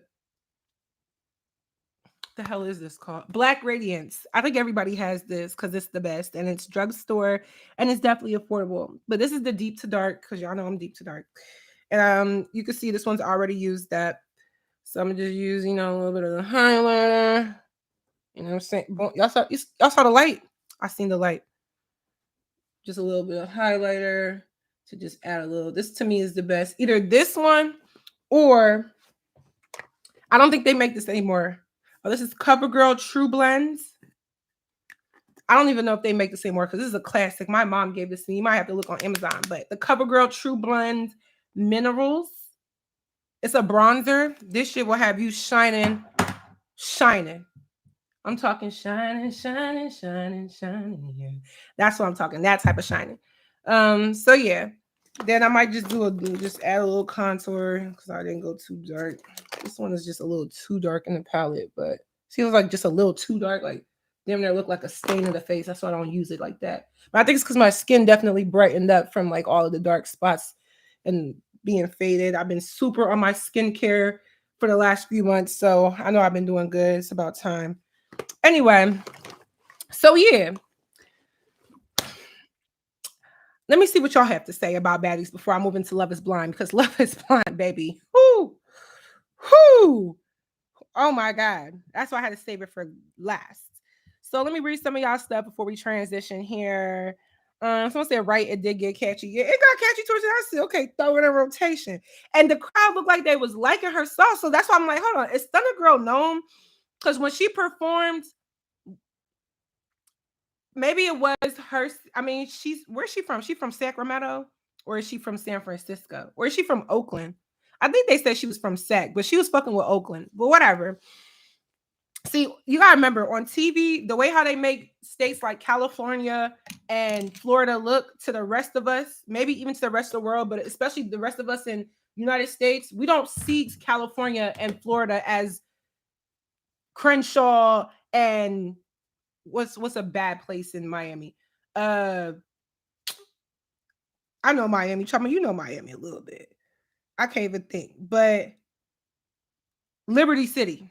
We don't see that aspect on TV. So when I think of like Cali, Florida, I'm thinking like Hollywood, and I'm not even going to say Orlando because Orlando, they be getting it popping down there. I ain't going to lie. Yeah, someone said Dade County, Carroll City. Yes, exactly. You feel me? I used to work for my school's football team, like I said in 1,000 videos.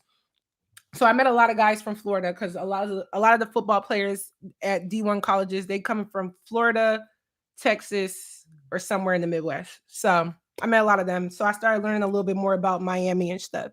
But you don't be seeing that. So when I see stuff on TV, it's like growing up, the only thing I ever saw about Cali was Los Angeles and was Disney and things like that. So I've never even been to the hoods of LA. Of course, why would I be there? I'm not from there. But I never even realized that until I would watch movies like Boys in the Hood and whatnot. You know what I'm saying? Now I'm seeing like, oh shit, it do got hood. But I feel like the hoods in Cali don't look as hood as it would in like Philly or New York. Like Philly, New York, East Coast, it actually looks, Chicago, it be looking run down. I'm not saying that it don't be like that in Cali or whatever, but it almost looks like a pretty hood to us from my observation. Just the difference from what I known growing up, but whatever.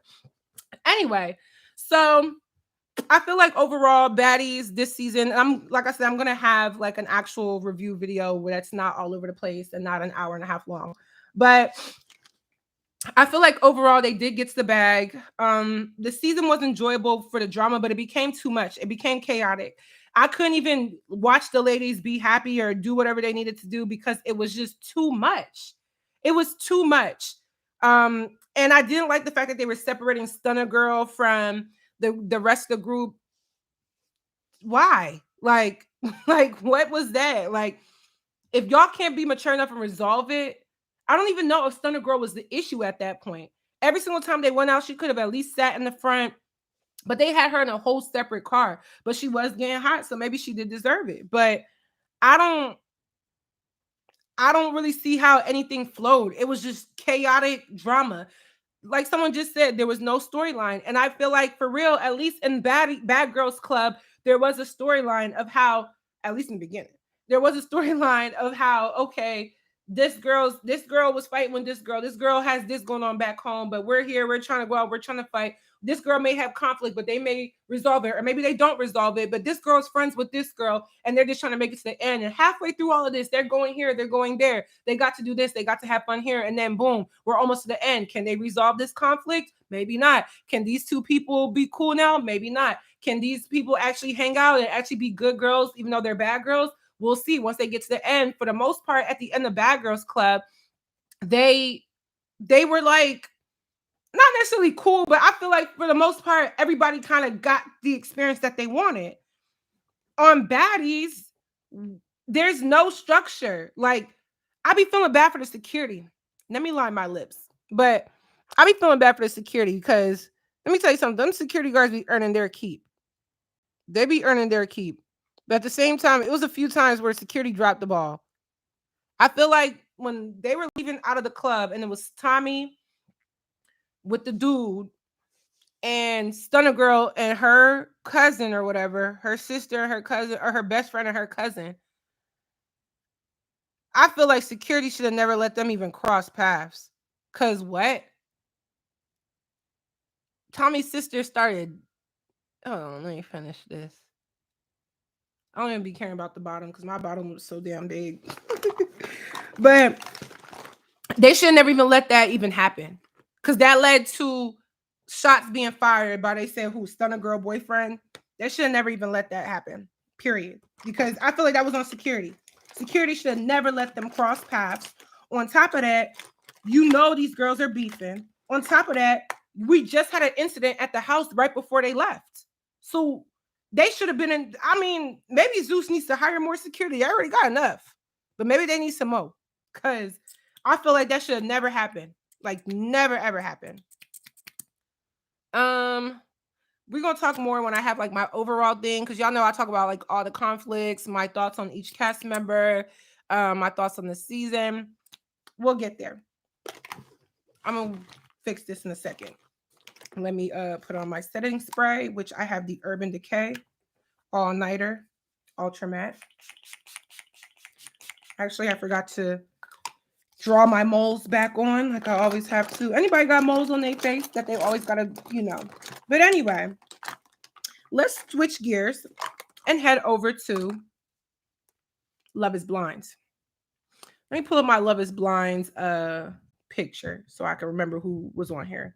Love is Blind season 4 cast. Let me pull it up for myself. I first want to say that I feel like Love is Blind, to me personally, I like the Love is Blind franchise. I see where people say it has this problem or this fault or whatever. But personally, I like the concept, and I truly do think it is an experiment.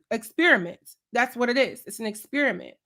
I'm trying to figure out where I could find all of the couples. Maybe I'll just go to their Instagram. I'll remember though. I literally just finished watching it yesterday. So everything is still pretty fresh. So I feel like with Love is Blind, someone said, yeah, I put my moles back on. Well, yep, so do I. I put them all back on. Even the ones you could barely see, because I know what's on my face.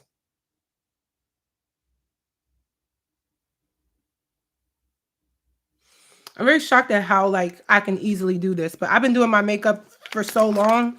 Because when y'all know I used to be a cheerleader. So eventually you just learn how to do it because you're doing it pretty much every week. So I can't find a Q-tip to blend this out. This might ruin it.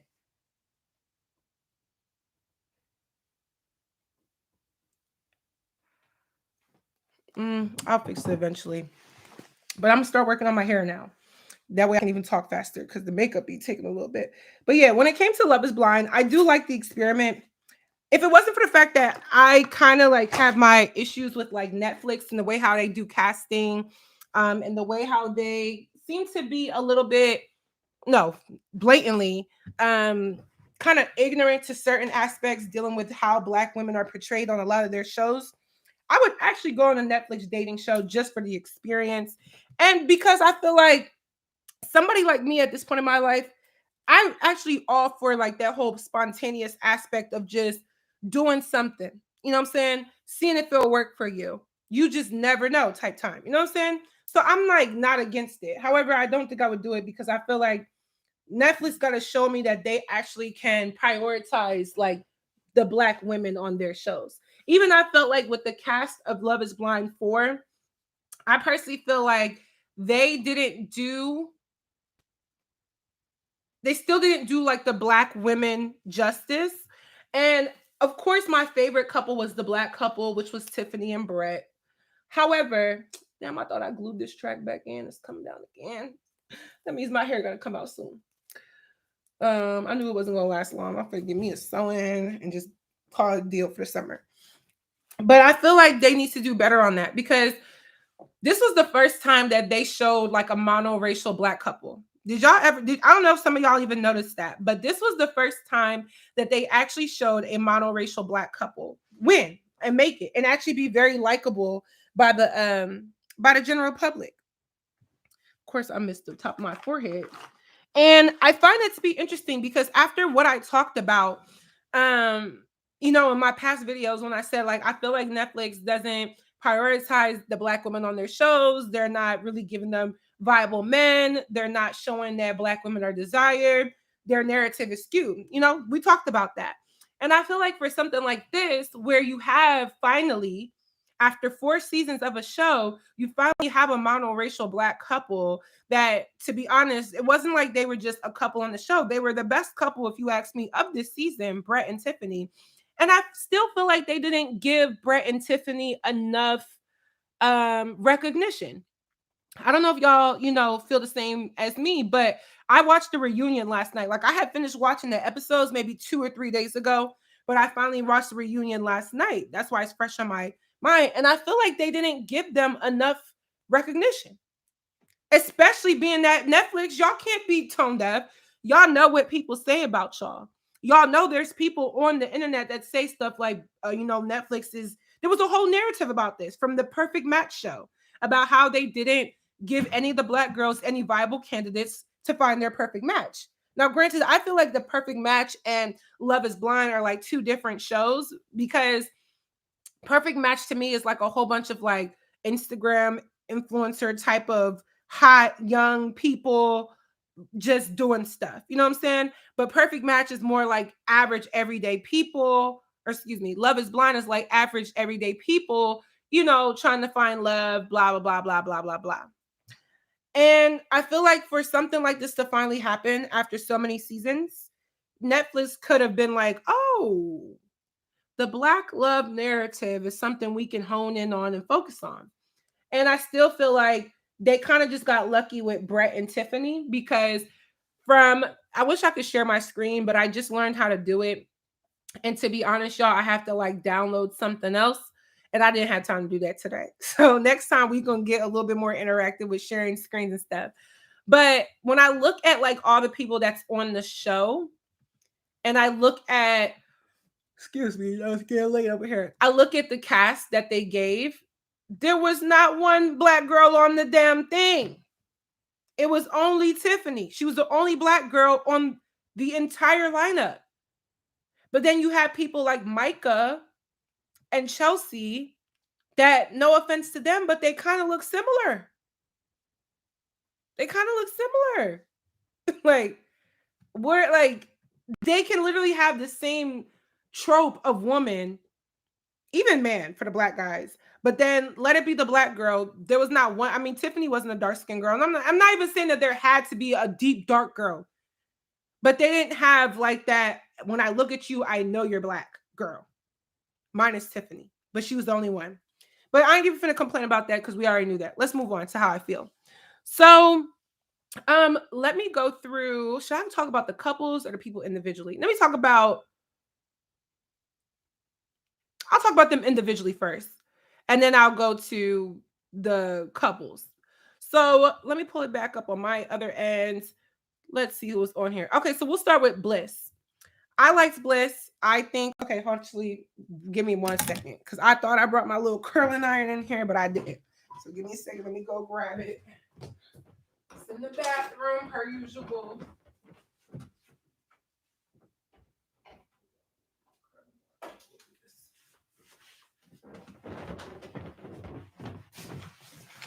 I'm back. Did y'all miss me? All right. So I feel like I liked Bliss. I think Bliss was only a breath of fresh air because I feel like Bliss could have been way more bitter or upset or just angry about being chosen after Zach chose the other John. But she was pretty forthcoming about just taking it with a grain of salt. And I feel like it worked out for them. So I really have nothing negative to say about Bliss. I'm glad that she found love.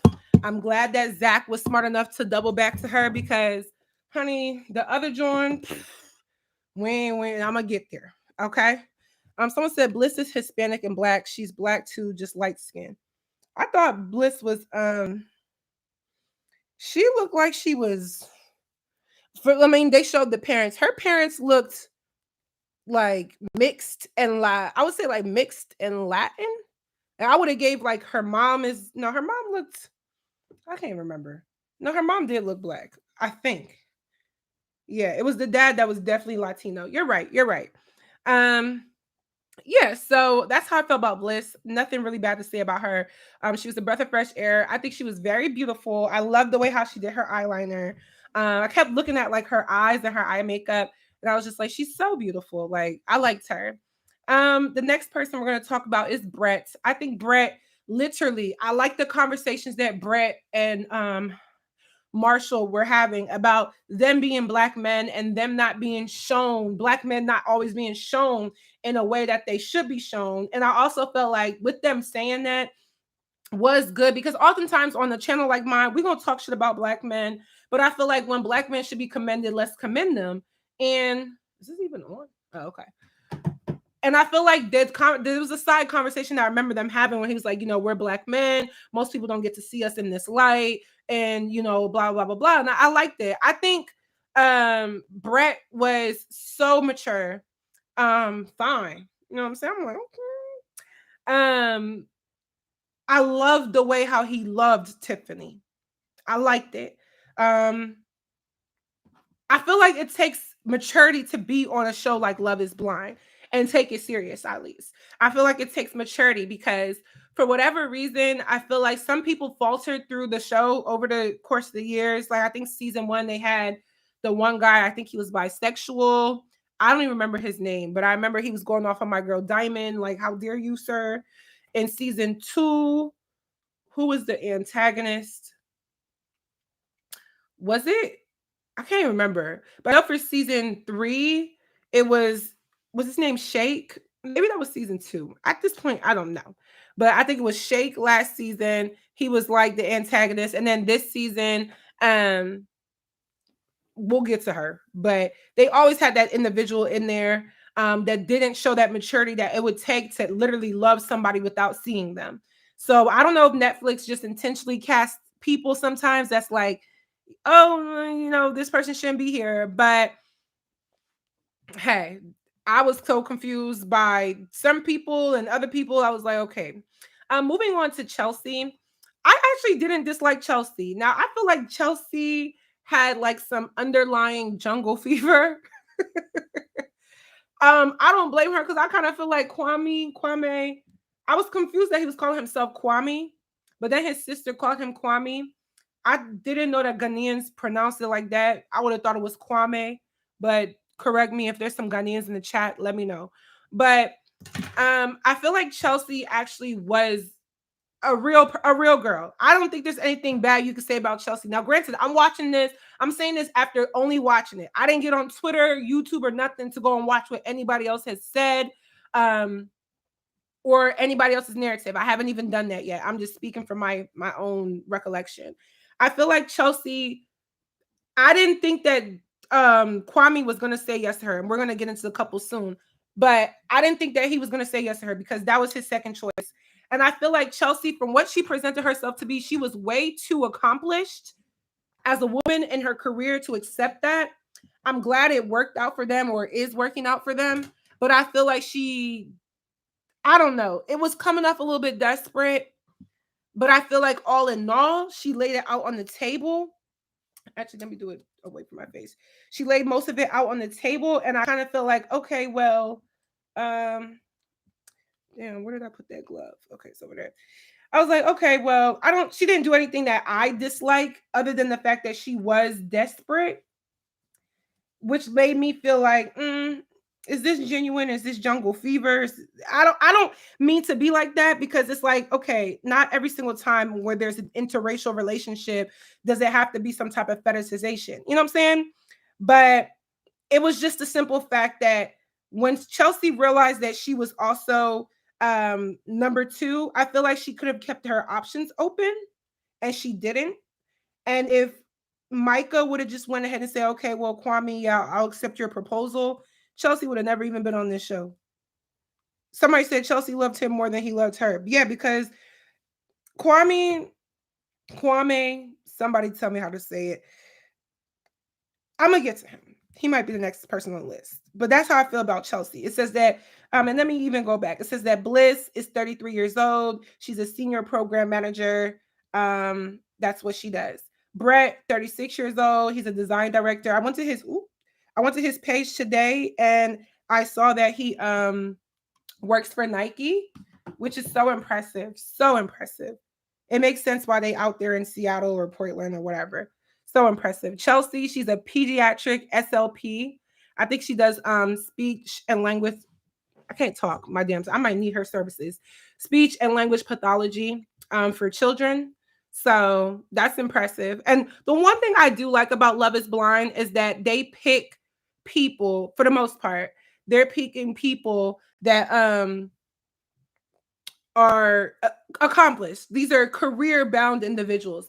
I liked seeing that because I feel like there's usually no shows where you're seeing people who either went to college or they're a lawyer, they're an engineer. They pick guys and women with like established, like people who are established in whatever they're doing.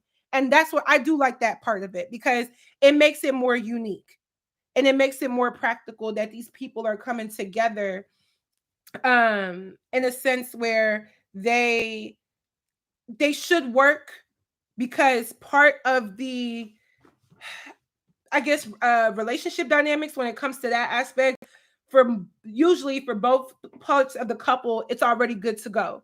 This person is well off in their career, that person's well off in their career. So I do like that they do that. But y'all laughing at me? Let me see what y'all said in here. Oh yeah, let me read what y'all are saying. Sorry, y'all. I know I'm supposed to be reading what y'all saying. And let's see. Chelsea knew what she wanted and went for it. And I love how she handled freaking Frank. I mean, Micah and Irina. Yes, we're gonna get on them. Chelsea was definitely DTF when she saw him. Yeah, she was in. Chelsea was okay to me. She was just okay. LOL. But she wasn't too bad. Kwame was annoying. Yes, I agree. Chelsea loved Kwame and Kwame loved Micah. I agree. You say Kwame when you speak Ghanaian because you have a Ghanaian accent, but when you say Kwame when speaking English, with okay, it makes sense. Okay, because I was like, am I tripping? Because I would have said Kwame. Come to find out, his English name is Alex. I think it was Alex. I said, it's the funniest thing about a lot of Africans is they're definitely good for giving you an English name. I don't have one though. My dad was like, nope, we're gonna give you 3 Igbo names back to back to back to back. But I thought she was head over heels for Kwame because he was a professional athlete. Like I was like, she's just a Becky chasing a black athlete. He is. See, that's the thing. Listen, let me keep going. Let me keep going. I forgot that was even him. All right. So next person, Irina. Irina, 26 years old, and it just says that she's a business owner. I mean, there you have it, ladies and gentlemen. I'm 25, she's 26. We're about the same age, so she's basically my peer, and she acted like it. Like she acted the way how she and Micah acted is the reason why there's a lot of girls that are in their 20s, mid 20s, late 20s, early 30s, and probably even mid 30s that don't have friends. Literally, the way how they acted is the reason why I don't have friends, because I was like, this is how bitches act that are my age, just like that. They're grown as hell, and you see it when they got on the reunion. It was, they were so quick to just be accountable for everything, at least the best that they could. They were so accountable because they knew they were too old to act that way. They knew that shit. But Irina, so Irina, 26, business owner. I find it to be interesting that everybody here is, a director of this, a manager of this, a recruiter for this. You work in this sales. Hers just says business owner. I don't know what business that she runs. I think she did talk about it. But to be honest, I was so turned off by her character. I damn near was skipping through the scenes that she was in, because I was like, this girl is literally a bitch. Like, there was nothing else I could describe her other than you're a bitch. Like, you're literally acting like a bitch. You're treating this man like shit. And to be honest, at first I was like, okay, I kind of get what she's saying about it being a little bit awkward when it comes to Zach, because he was just staring at her. And at first he was a little bit awkward. But no, I'm sorry. That girl was a bitch. She was a bitch. Period. I can't even say anything other than that. She was a bitch. Cause what like, you treated somebody so bad. And the one thing I hated about and I'm glad that Zach ended up correcting his actions, but the one thing I hated about Irina was the fact that when she found out that Zach was also interested in Bliss, the whole thing with the cupcakes pissed me off, because bitch, why the fuck would you ask another bitch for a cupcake? Like, that was so dumb. You're gonna literally say, you mind if I just get one cupcake? I completely forgot it was his birthday. What? Bitch, you forgot, and you're gonna ask another bitch to come and save you? Get the fuck up out of here. Goodbye. That was so irritating to me. But I feel like, other than the cupcakes, the one thing that pissed me off was when she found or she realized that Zach was also pursuing Bliss. She literally went and was like, you know, what does Bliss have that I don't?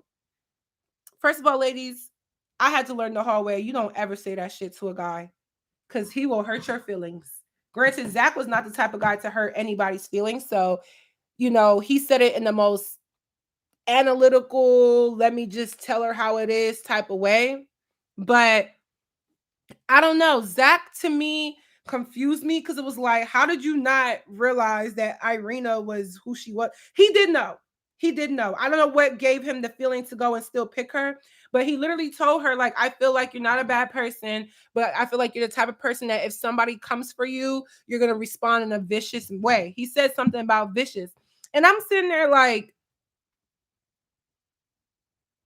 so why would you pick her over the girl that has more peace? The girl's name is literally Bliss. How can you pick vicious over blisses? How do you do that? I was like, huh? This is a defense lawyer that we're talking about here. But hey, when your emotions is in that, I guess it's different. I ain't never been in the pods. They said it's an experience, and I would do something like that if the whole cast was black. I'm not gonna lie. If everybody was black, granted, I know some of y'all be like, oh, well, we need black women, we need to divest and date out. I'm definitely down to date out. But I'm gonna be real. I would only do a show like that. Actually, no, I wouldn't. I still want to get. I would want everybody to be in there, but I wouldn't do the show. Period. Actually, I would do the show if it wasn't on Netflix. But I also would want to see a black version of the show. I think I already talked about this, but I also feel like I'm the perfect candidate for a show like Love Is Blind. Y'all just don't know. I be living on the internet and I barely even have, face-to-face interaction with people. But let me move on from Irina because I'm gonna come back to how I feel about the situation. But overall, she was a bitch. She was very childish. She tried to be so accountable when they first got to the reunion. It was like when Zach told her that you only came on TV to be famous, and she was so offended, that let me know that you only came on TV to be famous. But when I looked through like everybody that was on the show, I think Irina was the youngest person, 26 years old. So yeah. Um, Moving on to Jackie. Now, I don't care what no one said, but Jackie, I don't know who I liked worse, her, Irina, or Jackie. I don't know. I can't even tell you. Probably like, girl, why are you touching the barrel? I don't have no fear when it comes to burning myself.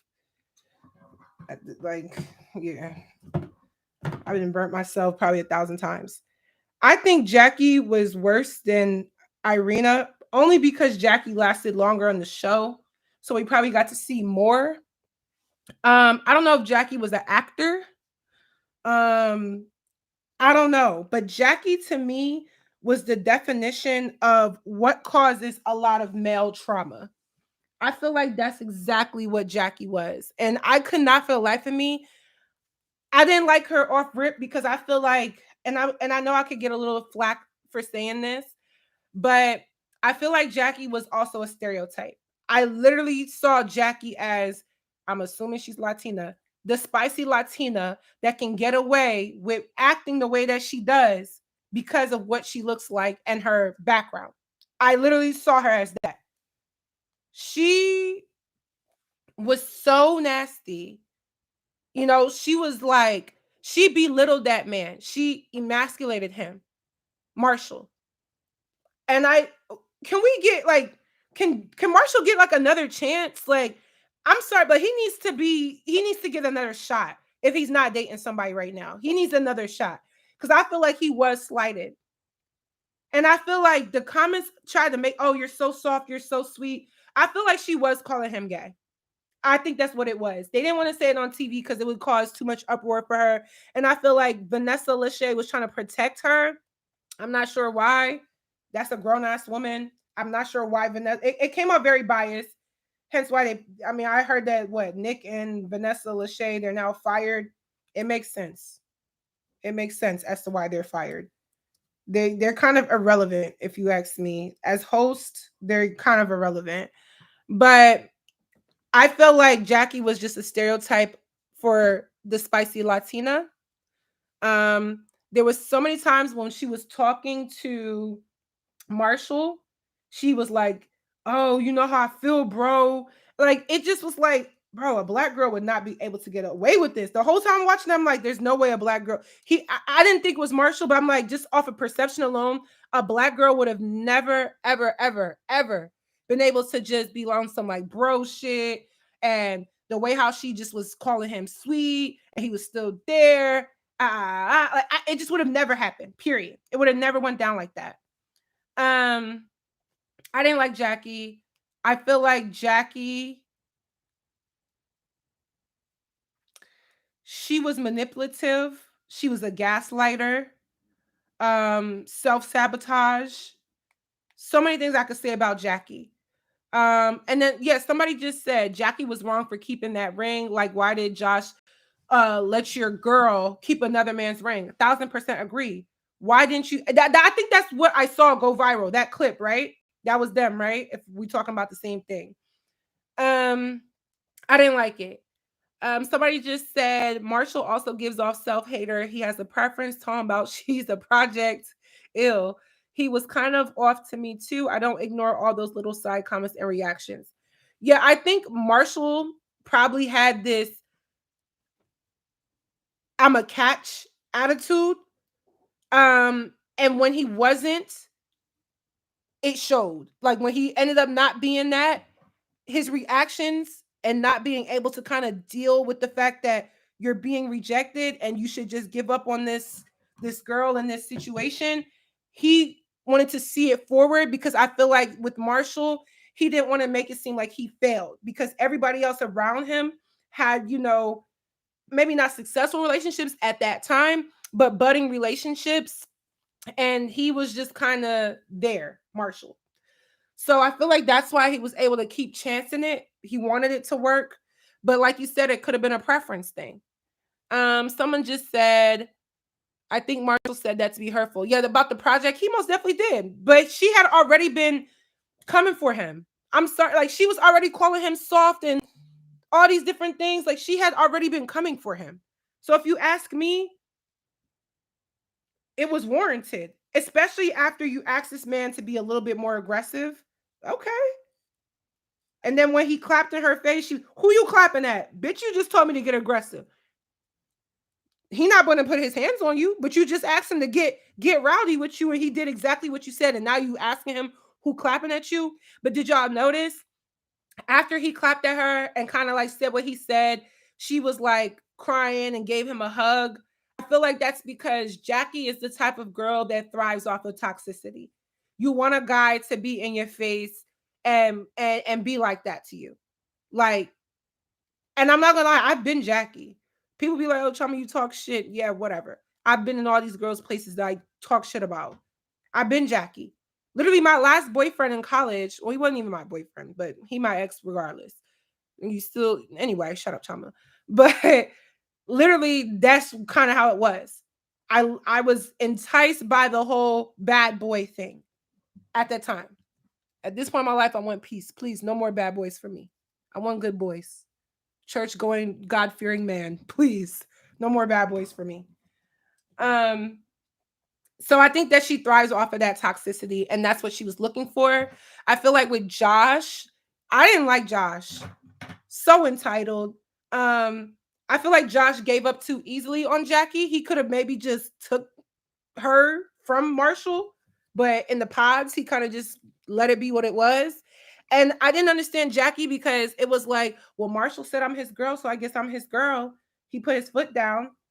So sorry, I have to break up with Josh. And then when she was upset about it, which I understand being upset about it, you hurt somebody's feelings possibly. But it's like I feel like she only accepted Marshall choosing her because Marshall in that moment was being aggressive or being more of a man or whatever she was looking for, that dominance that she was looking for. And I don't get me wrong, I don't think it's wrong for a woman to say that she wants her man to have more of a dominant personality. But I feel like Jackie is misconstruing toxicity with assertiveness or toxicity with leading as a man. She's misconstruing the terms. And I see that her and Josh are still together, but I just hope that it actually works out for her, because if it doesn't, she's gonna get a karma that she never thought that she was even worthy of, bitch. You gonna get a karma. But to me, Josh, corny as hell. I don't like no nigga with dangly earring. I'm sorry, y'all. I know that sounds fucked up. I don't like no man with dangly earring. Please dangle yourself away from me, please. They want your dangling, dangling, jingling, jingling, jingling. I don't want that. Um, I don't know what it is about the dangle earring, but it just gives a certain vibe. It just gives a certain vibe that I'm not for.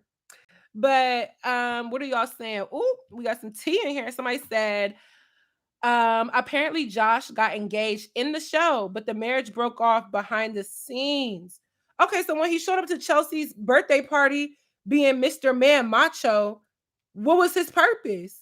Because I think he was saying like he was drunk or something, but it's like, boy, shut up. Like, you were, I don't know if he just tried to salvage his reputation at some point, but if that's what he's like drunk, I don't want no parts. Cause ew. Talk about corny. Talk about cornball. He walked in there like people was knowing him. This was the first time half them joints was even seeing you. So why was you coming in there like you were top dog? I'm tired of people thinking they're top dog. It'd be pissing me off. Unless you're top dog, go and just sit down and meow. Because why? But yeah, that's my problem. We're gonna move on to the next people because I'm a double back. But I didn't like Jackie. I think Jackie's gonna get some very bad karma. She was rude, disrespectful. I feel like if she didn't look the way how she looked, she would have gotten way more backlash. I feel like at the reunion, um, not I almost call her Nicole. What's her fucking name? Vanessa. Vanessa was trying to absolve Jackie of her bullshit, and I didn't like that because Jackie needed to be held accountable. Like, I don't know. I don't know. Let me read some of y'all stuff before I move on to the next person. Oh, y'all don't like dangly earrings? Yeah, just dangle somewhere else. I don't like dangle. Like, I don't know. Something just give a vibe that's not for me. Um, for the longest, I didn't even like guys with their ears pierced, but that's a different story. I find it interesting when I got to college, guys would tell me like if you didn't have your ears pierced, like you weren't cool as a guy. But like growing up African is like if you pierce your ear, it's almost like you're bringing shame to your family, like as a man. I feel like now it's like less taboo because I mean, people be doing what they want. We're in a different day and age. But growing up African, it was almost like, Chama, you better not bring home no boy that has his ears pierced, blah, blah, blah, blah, blah. So I wasn't into it, but I mean, I don't care. I don't even wear earrings. I don't like earrings. I don't even like jewelry like that. But I still want a ring. Anyway, so moving on to the next person, which was Josh. But Josh is 31 years old, project engineer. Don't care. Josh, he looked better at the reunion. Like, he looked better. But I feel like they try to come with their little Sunday's best on, try to match it up a little bit. They was trying to look like a little power couple. I'm like, save it for your piggy bank. We ain't buying it. Y'all don't get, like, they were not held accountable for me enough. And I'm gonna talk about the reunion, especially when I make my separate video. But literally, I cringe. They should be ashamed of themselves, Josh and Jackie. And I'm surprised that they're still together. Oh man, I just messed up my curl. I'm surprised that they're still a thing. But I feel like Marshall was trying to make it seem like they're still together because they're trying to prove a point. Could be some truth to that. I don't know. But literally, I don't fuck with it. Let me read some of y'all before I move on to the next person. These curls is just doing what they. I don't know, man. I usually don't actually use a barrel curler because I'm not the best at it. I'm good with the wand curler, the crimper, flat iron curls, but the curling iron itself, I'm not the best. But I think it's turning out. I'm fucking with it. Hi, Chioma. I got accepted into the University of Toledo for business online. Congrats. You know, I did business. Well, I did marketing, which is under College of Business. So congrats to you. I might do another. I've been trying to figure out what I'm going to do for grad school. I'm really leaning towards LSU just because I always wanted to go to LSU. I really always wanted to go to LSU. But I looked up the requirements and I feel like I can do them to get into the Master of Communications. I actually still have it up here right now. And guess what? The Dean of Students is a Black girl. So I want to start grad school at the beginning of 2024. But yeah, that's just a goal of mine. But I really want to go to LSU. But that's that. Anyway, so congrats on getting accepted into Toledo. Go Rockets. You know, that's my alma mater. So let's see. Um, Zach was disingenuous to me to go behind Bliss back in Mexico, still defending why he didn't choose her, just to rebound back with her when his relationship went to hell with Irina. I definitely agree, and I'm still trying to figure out what was Zach thinking, because I didn't see picking Irina. I didn't expect him to pick Irina over Bliss. I just didn't see that coming. But I feel like Irina did what a lot of women can sometimes do, and it's something that a lot of men have told me that girls do, which is basically force a guy into a relationship. Now you may be thinking, how the hell do you force somebody into a relationship? And I used to say the same things because I was talking to this guy for a while. We stopped talking probably back in like February, March. And it was just March. Let's just say February because it seems like it's been a while. But I stopped talking to him for my own reasons. But no beef, no nothing like that. But one time we were talking and I asked him, like, you know, what do you think is something that women do when dating guys or like just being romantic with guys that a lot of guys, you know, don't like? And he said, forcing us into relationships. I said, how is that possible? Nobody can force you into a relationship. He said, not necessarily force, but almost give us an ultimatum, or in the process of us dating you or getting to know you, sometimes women are very much more forward and ready to be locked down and almost pressuring a guy to say, hey, cuff me, make me your girlfriend, prior to when a guy is ready. Now, I personally feel like, you know, Tisha, I kind of disagree, but at the same time, I kind of feel like I get it because it does happen with some girls. And I feel like that's what Irina was doing with Zach, because as soon as she said, I feel like Zach has trigger words. And when she said, what does Bliss have that I don't have? And he told her, and she was like deflecting, like, oh, I can't believe that you would call me vicious. She was trying to manipulate him. I do think it's crazy that at the end of the day, yes, Zach, why did you not use your discernment? But I still feel like he was kind of pressured into a decision. Granted, he should have just chose the right decision. And granted, he chose, but it's like he only chose for this reason. So I get what y'all are saying as well. Like, because it's like, were you ever going to choose Bliss had you not been in this little predicament with Irina? You know what I'm saying? So let me move to the next person. Next up on the list is Kwame. I don't know how I almost want to come back to him because I don't know how I felt about Kwame.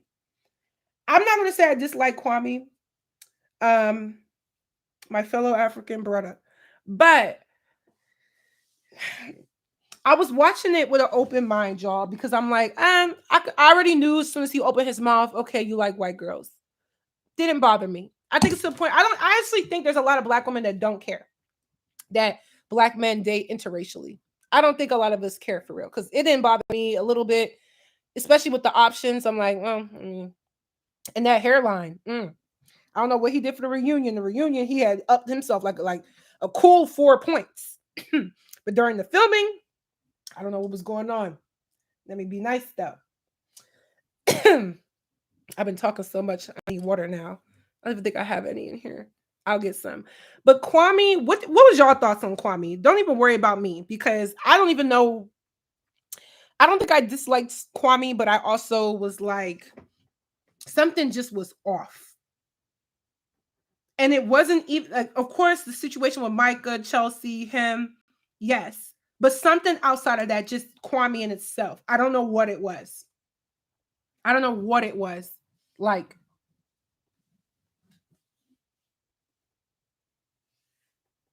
I don't know. I don't know. Somebody said, how can a black woman tell if a black man don't like black women before he even opened his mouth? Oh, I said once he opened his mouth, I knew. But I knew because I knew once he started talking, I already knew what type of African he was, which is you came to the States at a young age. I could tell. I can always tell. I'll be wrong sometimes, but a lot of times I can tell. You came to the States at a young age. You've been in primarily white spaces. You know what I'm saying?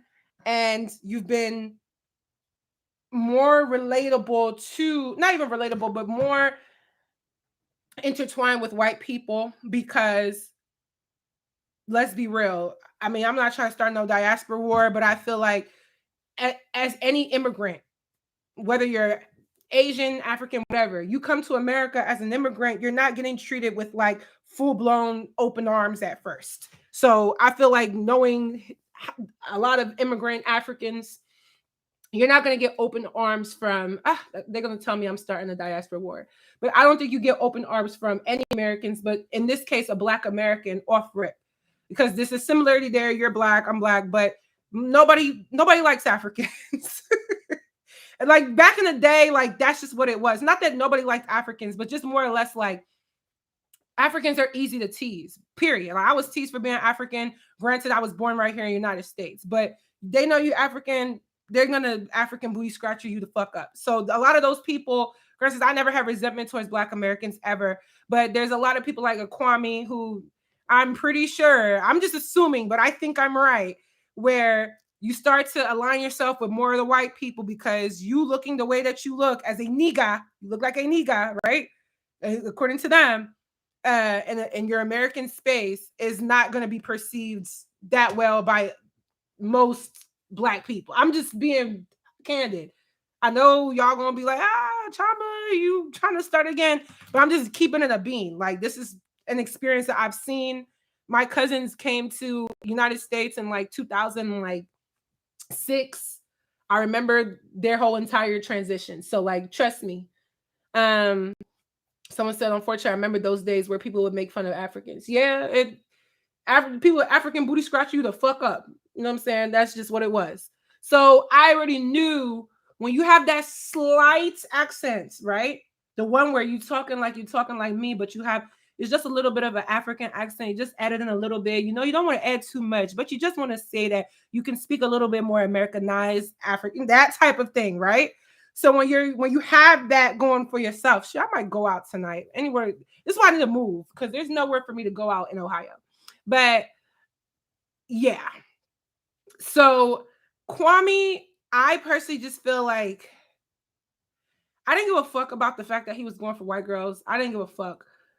I think he was too analytical, and there was a few guys that were. Paul, Zach, Kwame, they kind of over talked a lot. It's like you're over explaining shit. But I don't know what it was about Kwame's, especially at the reunion. He kept going. It was like, let me over explain this shit so that I don't continuously get dragged. Let me keep going with my explanation. Let me make sure I speak on this. And I think it was just the revelation of him and Micah that like really solidified it for me. But I don't know. I just kind of feel like something was just off. I can't even bring myself to say whatever the hell it was. What are y'all talking about in here? Someone said people call me African booty scratcher because I was dark. I have no immediate African heritage and I was born and raised in Texas. The only reason why I cracked up is because you would be surprised how many kids get equated to being African just because they're dark and they literally are like you, where they literally have no direct immediate African heritage. But I've seen it happen. Like a lot of people hate Africans. I don't know. To be fair, most immigrants come here with negative beliefs about Black Americans. Yes, but I feel like also that is what is presented to communities right here in America as well. White Americans don't get a positive view of Black Americans for most of the time. And I don't think that being in Black America, I don't think the narrative of showing what Black American culture is to the masses, even by Black Americans, is also always positive. I would understand if everything that Black Americans put out was like this positive view of what it means to be Black American. But when hip hop is the number one most popular genre of music right now globally, right?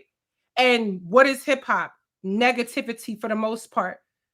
Girls getting caught bitches, rappers, hoes, bitches shaking their ass, materialism, killings, violence. When that is being showed to the entire world, including right here in America, white Americans are seeing that. The perception is not going to be that, oh, as an immigrant, we have a negative, oh, I'm not an immigrant, but an immigrant has a negative attitude. I think this is the perception that's given to everybody, and it's not going to be perceived positively. And I can say it vice versa for Africans as well, but just based off of what you were talking about. And I kind of feel like that's what it gets chalked up to. I feel like a guest, think about it, an immigrant is a guest, right, in your home. So the home, the perception of what an immigrant is going to have is going to be from whatever they know, but it's also going to be for whatever they're living in and seeing right in front of them. Most, in my opinion, most Americans, flat out Black Americans, have never traveled to Africa. Most Black Americans probably have never even left America, just being real. So I kind of feel like it's hard for me to like be like, oh, this or that, when I see it as the only way people are going to know, or the only way that people are going to perceive whatever it is that they feel about a group of people is either through the media that is pushed out by those group of people, or from what they see when they actually interact face to face with that group of people. And the narrative just hasn't changed enough yet. I see the positives because I grew up in America. So that's why I talk about the topics of like diaspora. I stopped doing it because it's too touchy. Everybody thinks I hate Black Americans, which is the dumbest shit ever to say about somebody like me who literally talks about Black American stuff all day long. And then I get told, oh, you need to talk about African stuff. But it's just like, are you dumb? Do I live in Nigeria? Was I born there? Do I frequent there? No. So I don't really know as many Nigerian celebrities that I would American celebrities because it just doesn't cross my radar on a daily basis. It's like, oh, you say you're African, you need to know everything about Africa. No, that's like not practical, but I can't even say that without being dragged. So let me shut up. Let me shut up. Let me shut up. So what y'all even saying here? Yeah, people are so mean to Africans, especially the ones who come fresh off the boat. I don't think people notice that when you come fresh off the boat, you're coming with the most eye-opening, oh, I want it to be like what I see on TV type of appeal. And then when you get here, because America's not perfect, you realize, you know, from what my cousins have told me and even my parents, you realize it's just a whole different ball game that you were never expecting. Because think about how racism isn't as much as a thing in an African nation where everybody's Black, or, you know what I'm saying, everybody looks similar, you know?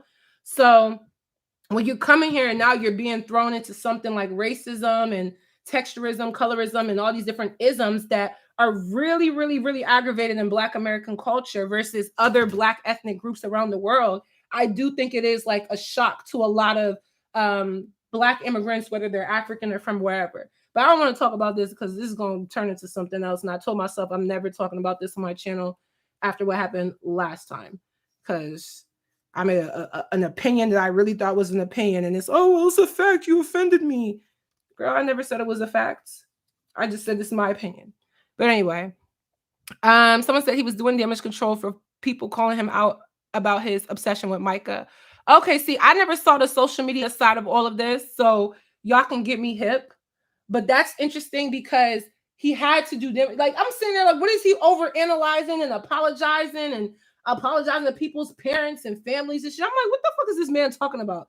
But that makes complete and utter sense. So, as he should have, because at the end of the day, nigga, you better. The fuck? You say you love this woman and people are dragging you. And then he kept saying something like, I feel like there wasn't the footage to show our narrative, and the narrative was spun and this, that, and that. I'm like, what are you talking about, nigga? Like, we saw the pool. Even if they would have showed you and Chelsea happily in love, it would have made it even worse. The fact that you were sitting up here flirting with Micah right when you finally seen her. So what are you talking about? Like, what? Anyway, let's move on to the next person. Marshall. I think Marshall deserves a redo. I think Marshall either deserves to come back for the next season or should be on just like another Netflix something. Because I don't think it was fair that he got slighted. And I think people are really downplaying how much hurt he probably did go through with all of this. You know what I'm saying? Like, a lot of guys don't get enough credit for whatever emotions that they possess in regards to like heartache, just any type of trauma, heartache, or death. They try to grieve, and you get girls like Jackie who are going to call you soft for having emotions and call you sweet. And that literally is the reason why a lot of guys do not speak up about stuff, and they talk about mental health as it relates to men and how depressed men are, especially Black men. And I was like, how can you sit here on national television and call a grown man, a grown Black man, soft and sweet, and demoralize him and just basically emasculize this man for national television? And he's taking it. He didn't call her a bitch. He didn't say nothing back to her. And then at the reunion, when she was like, Marshall called me a derogatory term, I'm thinking like, okay, well, what the fuck is this term is she talking about? And when Marshall cleared it up and said, oh, well, it's just, I said she had a strong jawline and we were going back and forth and it was just a joke that I took too far. I kind of feel like saying that somebody has a strong jawline versus calling a man soft and saying that he has sugar in his tank, because that's what the text messages said, apparently, that was exposed. I feel like saying somebody that has a strong jawline is nothing compared to calling a man pretty much. I think she was calling him gay, period. I think that's what she was getting at. I don't think they were trying to use the word on Netflix because of it being Netflix and they didn't want the controversy on her. Like I said, Vanessa was trying to protect her for some reason. I don't know. Like, I didn't understand. They were not held accountable enough for me. But yeah. Personally, Marshall needs a redo. He didn't deserve the way how he was treated. And I feel like Jackie is wicked for how she went about it. If she didn't like Marshall and knew it wasn't going to work out, by all means, end it. No one's going to tell you to stay in some miserable, you know what I'm saying? But I feel like Jackie was a hypocrite. You wanted Marshall to be aggressive in all these ways, and then you kept antagonizing him. And then when he finally kind of said something back to you, now it's, oh my God, he called me a derogatory name. Shut up, bitch. I could call you worse than that because you are a bitch, number one. Number two, you play with him. Number three, you embarrassed him. And it's like, I could sit here and say like, oh, well, Marshall could have done this. I think Marshall didn't do anything negative on his own. Like, I feel like he was provoked. Anything he did that was negative towards Jackie, I feel like he was provoked because he was taking that bullshit. And I'm sitting there like, yo, I know that you're not a guy that does this and that, but I do expect you to react to something. And he was not reacting. And I was like, damn, he's good. Because I would have been reacting like a motherfucker. You know what I'm saying? I would have been reacting. It would have been up and stuck. And someone said Jackie does have a strong jawline. She does. But I took it as him saying like, oh, you have a strong jawline. I took it as like if somebody said, oh, Chioma, you got a big forehead. I do. The side bang is covering up, but the forehead go from here to here. I do. You feel me? So in a little, oh, I'm joking around with my man. He said, look at you, big ass forehead girl. Granted, it may be something that I have like a slight insecurity of. I really don't anymore. I don't think I ever really did because I never realized my forehead was that big until people started telling me. But if I have some type of insecurity about it, maybe I'll get like offended. But that compared to calling literally emasculizing a man, calling him sweet, saying that he's soft, saying that he's not aggressive. Oh, we barely have sex. What, bitch?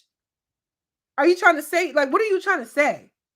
I don't know. Like, someone said she downplayed him as a man. Jackie literally said he wasn't a man just because he wasn't toxic. Jackie should have got the same treatment that Cole got at the season 3 reunion. Right. And if you ask me, Cole, because I wish I would have talked about season 3. But I feel like Cole was attacked for nothing. Like I was looking at the scene when they were talking about the tangerines or whatever, and I'm sorry, I don't know if y'all watched that shit, but I'm like, am I tripping or did he not say nothing wrong? Like, did I miss it? Did I miss it? Because Zay, whatever, was trying to make it seem like, oh, well, you know, you tried to monitor my eating. Girl, you're insecure. You're insecure. Let's call it what it is. Because, whoa. Someone said the men's discernment, vetting, and picking women this season was horrid. That's because, let's be real, they talk about how us women don't have discernment in finding right men. I don't think it's that. I think women tolerate a lot of shit because there's not good men to begin with. And men can try to say there's not good women, but I disagree. I think there's more women in this world than there are men. So women are at a ready disadvantage with there being less men to choose from if you're straight. And then with that being said, then you have to sift through the fact that most of these guys that's even existing in certain groups are not going to be the type of men that you want to be around. And even so, even if they're black or white or whatever, patriarchy is still a thing. And patriarchy still exists regardless of what gender, or excuse me, regardless of what race you are. You could be a toxic black man, a toxic white man. It's all patriarchy. So let me move on from Marshall, but Marshall deserves more. That was horrible how he got played. I believe we have what? 2 more people, 3 more people, 4 more people. Sorry. Micah. I feel about Micah the same way I feel about Irina. Maybe not as intense because I feel like Micah was trying to get it together when she was dating Paul. I feel like she was trying to like be a nice girl. Once she found somebody that could break down those barriers, because she kept reiterating, like, you know, I feel like I can be myself around you. I haven't been able to like be myself in the past around certain guys, and you know, it's failed, and I feel like I haven't been able to just open up, and you know, Paul lets me do that. Damn, my whole tracks is coming down. Damn it. And to be honest, Micah, I don't know. I actually thought that she would say no and Paul would say no. But the fact that she was saying yes at the end, why do y'all think that is? Like, was it the fact that she grew? I mean, the process is not that long. Granted, you can make some changes, but that 6-7 weeks, you know, it's not that long. But was it that she grew, or was it that she realized that she was gonna get a good man and she shouldn't miss out on this, or what? Because I couldn't understand how Micah went from literal mean girl, and then when she realized that what Irina was also trying to flirt with Paul, or she liked Paul physically, then it was all, oh well, I can't believe that Irina would do this to me. I was literally her lifeline in the pods. No, bitch. You guys were both bitches that were benefiting from each other. You guys were literally mean girls. Y'all would have literally, the way how you guys treated other people is the same way y'all would have treated each other. The only reason that y'all didn't is because in the time it benefited the both of y'all to work together and be who y'all are.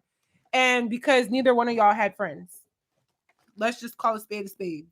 I don't know why these grown ass women be lying to themselves. But anyway, someone said, LMFAO, if they actually got married, I would have been shook. Yeah, I thought they were both going to say no. I thought that Michael would only say yes just because I feel like she was trying to prove her friend wrong, her friend Shelby. We could talk about her friend in like my actual like video about this, but Shelby was a hater. Granted, Shelby was right, don't get me wrong, but Shelby was still a hater. Because at the end of the day, Paul wasn't the problem. Micah was. You know what I'm saying? I think that Paul was a little too, I don't want to say that he was above her because I don't even feel that way. I just feel like they weren't. I could tell that what's her name? Micah is like a type of sadiddy, do my hair, do my makeup, look cute. We go out and we drink, we be at the bar and guys buy us drinks type of girl. And Paul's more reserved, and I could tell that. And I just feel like, I don't know. Someone said, I feel like Micah told Paul to go first at the wedding ceremony so she can be painted as a victim. Because if she wanted to say yes, she would have. That's just my opinion.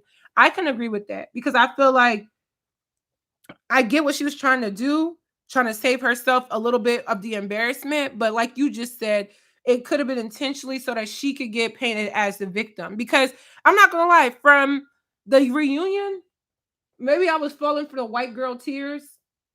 I was kind of feeling bad for her a little bit. But then when Paul started talking and he was making sense, I was like, well, you know what I'm saying? I kind of felt bad for her because it's like, damn, you really did like Paul. And I feel like the reasons that Paul was trying to give her weren't fair. I'm going to be real. I don't think Paul was fair for saying, like, I don't see her as a mother. Maybe they saw some shit that I didn't see, but I just feel like that's really, really, really, really rude to say to a woman because I don't think that's the reason why he didn't like her in the end. I think it was something else that he just never really admitted to. I don't know. Maybe you guys know from all the little tea that's been spilled. But someone said Michael just need constant validation and confirmation because she was constantly insecure of whether he was for her or not and brought that mess to the altar when she shouldn't have. I didn't even see it that way either, but that is true. Someone said he was fake. I don't think he liked her. I don't think he liked her either.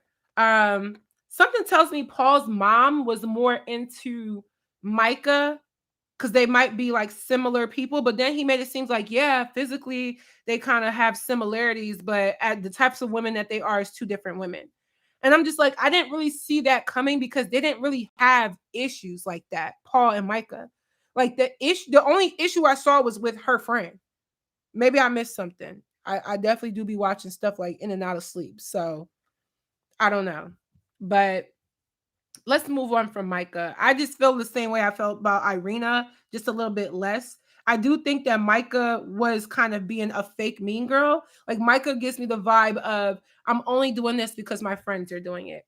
I'm not really like this, but I'm going to pretend to be this mean girl or this girl that gets all this attention or this girl that all the guys are after or I'm so uppity, sedity, whatever. I only act like this because my friends do.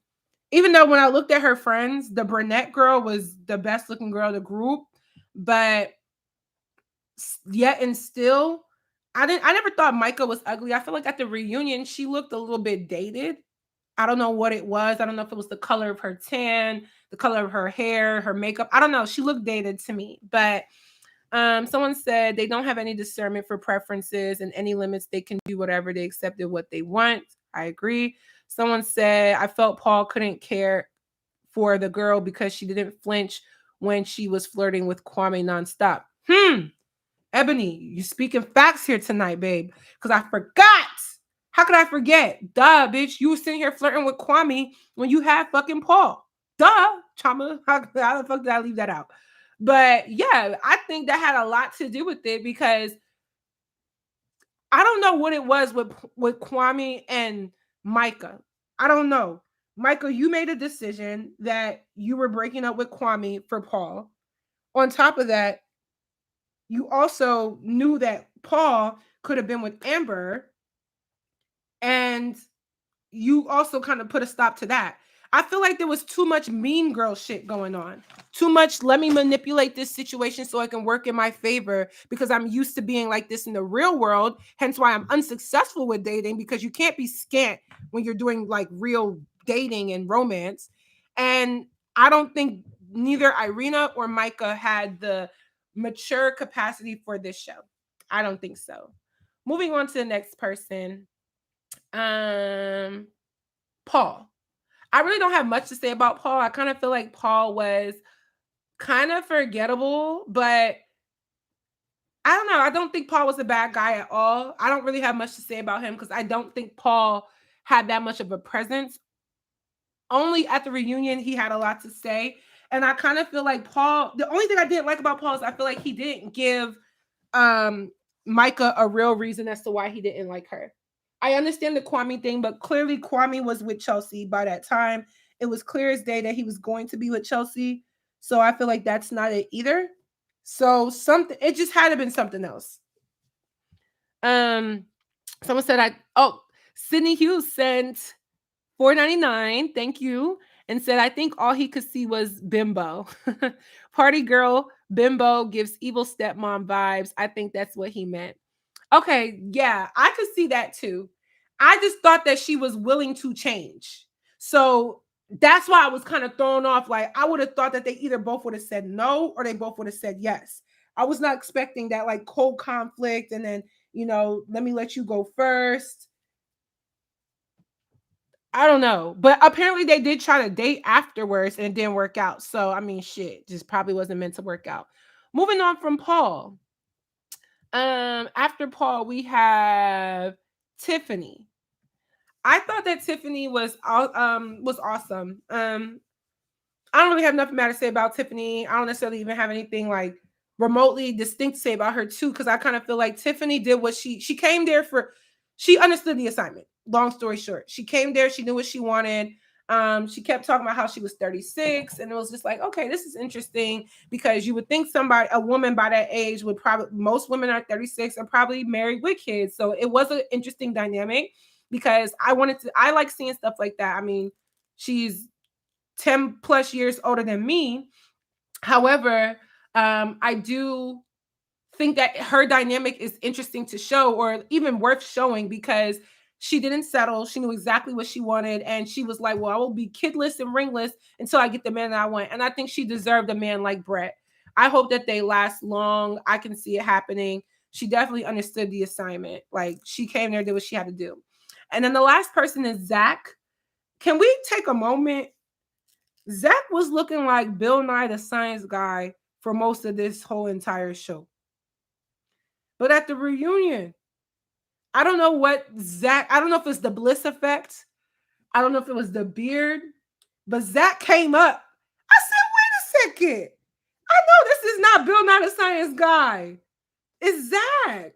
I was like, yo, at the reunion, he came up. Everything. It was the beard. I was like, whoa, hold on. This can't be the same guy. I know that like when Irina saw Zach at the reunion, she definitely had egg on her face.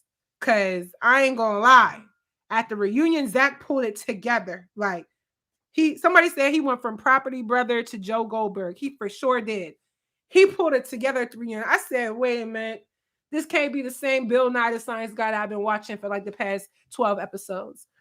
Someone said Zach is thick now. Bliss made him look good for real, and he ate everyone up at the reunion. He for sure did. I was like, this is crazy. But that is it on the cast. I kind of really did talk about all of the different like relationships, and I'm gonna be doing a deeper separate video on both Baddies and Love is Blind. But I wanted to get on live because, like I said, I'm bored. And I wanted my tracks. I went and got a quick weave. I thought I glued it back the other day, but I guess it's not sticking to anything. It's okay. I'm gonna take this out soon, even though I do like this hairstyle. I think I'm gonna keep the side part. I hadn't done a side part in a long time, so let me. I don't have a wide tooth comb, so I'm just gonna lightly use my fingers. But I did already kind of talk about each dynamic. The only relationship that I would like to bring back up, honestly, or the only person I would like to bring back up is Marshall. Marshall needs another shot. I didn't like the whole Jackie thing. I think it was a horrible, horrible look on Jackie. And I feel like if she had any care in the world about like somebody other than herself, she would have never did that. She would have never even let herself look crazy on national TV. Like, sis, you do realize millions of people are going to watch this, and you're sitting here calling a grown man soft. I feel like there's some people in this world that they're not in tune with what is going on in like society. Like, they're not privy to the conversations in which we are talking about like men having to be a little bit more emotional and getting the help that they need through therapy, because a lot of Black men don't get to express those emotions. A lot of men, period, but specifically Black men. And for her to say that was like, not only was it rude, but it was almost tone deaf. Like, come on. I just saw somebody in the comments just say now, yeah, Vanessa doesn't want to admit there are female villains on this show. Yes, she was literally, if you ask me, Jackie was coddled. She was not held accountable for shit. For shit. She was like, oh, well, the reason why you're not with Marshall is because you're with Josh. So tell me a little bit about that. And I'm just like, fuck all that, bitch. Tell me, let's talk about Marshall. Fuck Josh. Josh was barely on the show and he looks like Horton Hears a Who. You feel me? Fuck Josh. Let's talk about Marshall. You know what? Is Marshall single? Go to his page. Fuck. Let me go to his page, god damn it. Cause I just did not like that. Like, I did not like that. What does Marshall do? Let me go back to my little thing. Marshall, where his little page at? Damn, I missed it. Wait a second. Why he not on this? Oh, Marshall. 27 years old, marketing manager. What is fucking Marshall? Boom. Here he go right here. Oh shit, he from Baltimore? Cut. Sorry. It's over with. Someone said I think Marshall's engaged. Okay, I think he do gotta. I don't know. I don't see no girl on his page, but what do I know? But yeah, I just thought that was very interesting. By the way, y'all, this is the final look. I am not in front of a mirror, so I'm gonna probably make it look a little bit more decent. But I'm gonna go film my Q&A right after this. So hope y'all liked it from start to finish. Thank you. Someone said your hair looks good. Thank you so much. But yeah, I just think that someone said Jackie has a whole gay brother. Like, girl, you know what words. That's probably why she didn't blatantly say whatever she was trying to say, but I feel like she was calling him gay. And I think that's very disrespectful. Like, we can talk about, oh, it's a gay agenda and this, that, and the third. You know what I'm saying? And I do believe like there is, but I don't necessarily think it's bad or good. I just think it is what it is. But I feel like when you're playing around with, somebody's sexuality like that in such a sensitive time when it comes to people's sexuality, like just in general, it just it shows the character of Jackie. And I'm telling you, if she's not getting it now, she will get her karma. She will. Because I feel like what she did was intentional. It wasn't just, this isn't working out, let me move on. She was so it was so blatant and she deserved to get dragged for everything that she said. Um to be honest, I didn't like the tweets, but his response to people finding out was the real issue to me. Who we talking about? Marshall? Did I miss something? Sorry, I was probably not looking. Vanessa was a terrible host. She most definitely was. Like, girl, Marshall reaped what he sowed low key. These black men stay getting embarrassed by their preferences. The only reason why I'm gonna give Marshall a little bit less flack for that statement in particular is because he fell in love with somebody without seeing them. So I feel like regardless of what she would have looked like, Marshall was gonna be Marshall. Jackie's actions are Jackie's actions, though, preference included. And I feel like it just, as much as it was him probably just letting it be what it is for, oh, this is my preference. I can't say that that's Marshall's preference because I don't know. I think, but I mean, I see what you're saying though, because she's the preference trope. Yes, I see what you're saying. But I don't think that Marshall, I just personally feel like Marshall was Marshall. Like he was trying to make it work. He liked the girl even without seeing her. So I don't know. Jackie to me should be ashamed of herself. She really played. Let me go to Marshall. Let me see what we got on here. Love is Blind season 4, Netflix, Baltimore to Seattle, Alpha Phi Alpha. Okay, hold on. Let me see. Okay, my manager is the Alpha, so I don't see no Alpha pictures on here. But I definitely am tuned in more to see like what is going on with Marshall because I feel like he deserves another chance. Like he deserves another chance. That was so messed up what Jackie said and did. Had Jackie been black, I don't think he would have tolerated the disrespect. I agree, but I just only don't know just because of the nature of the show. Now, if this was just regular smuggler shit, I 1,000% agree. But just because of what the show was and the purpose of it, and I feel like Marshall was trying to go through the process, I personally feel like he may have tolerated it more because it was Jackie, but I feel like he had already liked her before he saw what she looked like, and she's the one that really took advantage. Men like him always attract women like Jackie, possibly, but I think it's more or less the that soft side that she was trying to talk about. Like, she was trying to literally run him, and she kept warning him, like, I'm not worried about you. You're a great guy. I'm worried about me. And she kept referring back to her family. And it's like, I understand whatever it is with her family was probably 1,000% true. But it's just like, you were so quick to get with Josh. So was your family the problem, or were you the problem? Bitch. Like, anyway. Marshall apologized, and that was years ago. Let the tweets go and give people grace. I don't know what tweets he's talking about. What tweets y'all talking about? I didn't see nothing. Like I said, I watched this yesterday, and now I'm coming on here today with no backlash. Let's see. Marshall said the Netflix people asked if he wanted to delete the tweets before the show, and he said no. What tweets? Where are the tweets? I want to know what was said. I feel so out of the loop. But all in all, y'all, I've been on here for 2.5 hours. It's been a great Saturday night. I most definitely will be doing separate videos on my channel about both of these shows. But I think that reality TV, all in all, it's meant for entertainment. So we're sitting here discussing something that could very well just be kind of like contrived, as we all know. I don't think any of this stuff really is scripted, but it definitely is edited to form a narrative that is going to be in favor or not in favor of whomever. And got hiccups now, excuse me. I just feel like when I watch these shows and you get slightly emotionally invested in some of the characters, something as ratchet as Baddies and something as kind of experimental as Love is Blind, you kind of get to see different nuances that we talk about in real life get played out right in front of you on TV.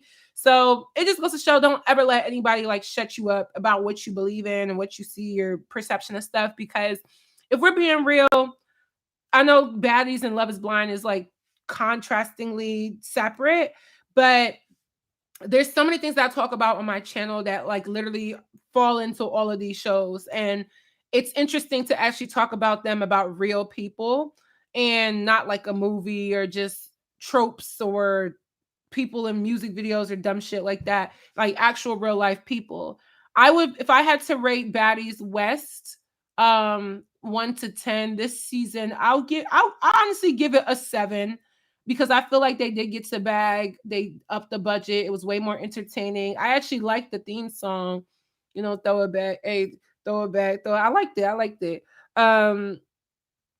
And I'm kind of glad that the show is over because I mean they about to do Baddies East. Don't be surprised if you see me on Baddies East, or not on Baddies East, but down there for the auditions. Don't be surprised because I'm actually taking this serious. I actually need to go out to DMV anyway. I'm about to check some flights tonight. Yeah, I say all that to say reality TV is like literally fun. But it's interesting to see certain nuances happen on reality TV and then be able to talk about it like on our channels, on my channel, and see like the stuff that we talk about be factored right into the stuff that is technically contrived, but at the same time, not all of it is going to be fake. So we'll do like it's two. Hold on, I've been on here for 2.5 hours. I'll do like 5 more minutes of whatever questions and stuff, but I am about to go film a Q&A. So maybe just whatever else y'all had to say. Let me read some of y'all comments. Anti-black women stuff. Hold on. Let me scroll back up. I done missed it.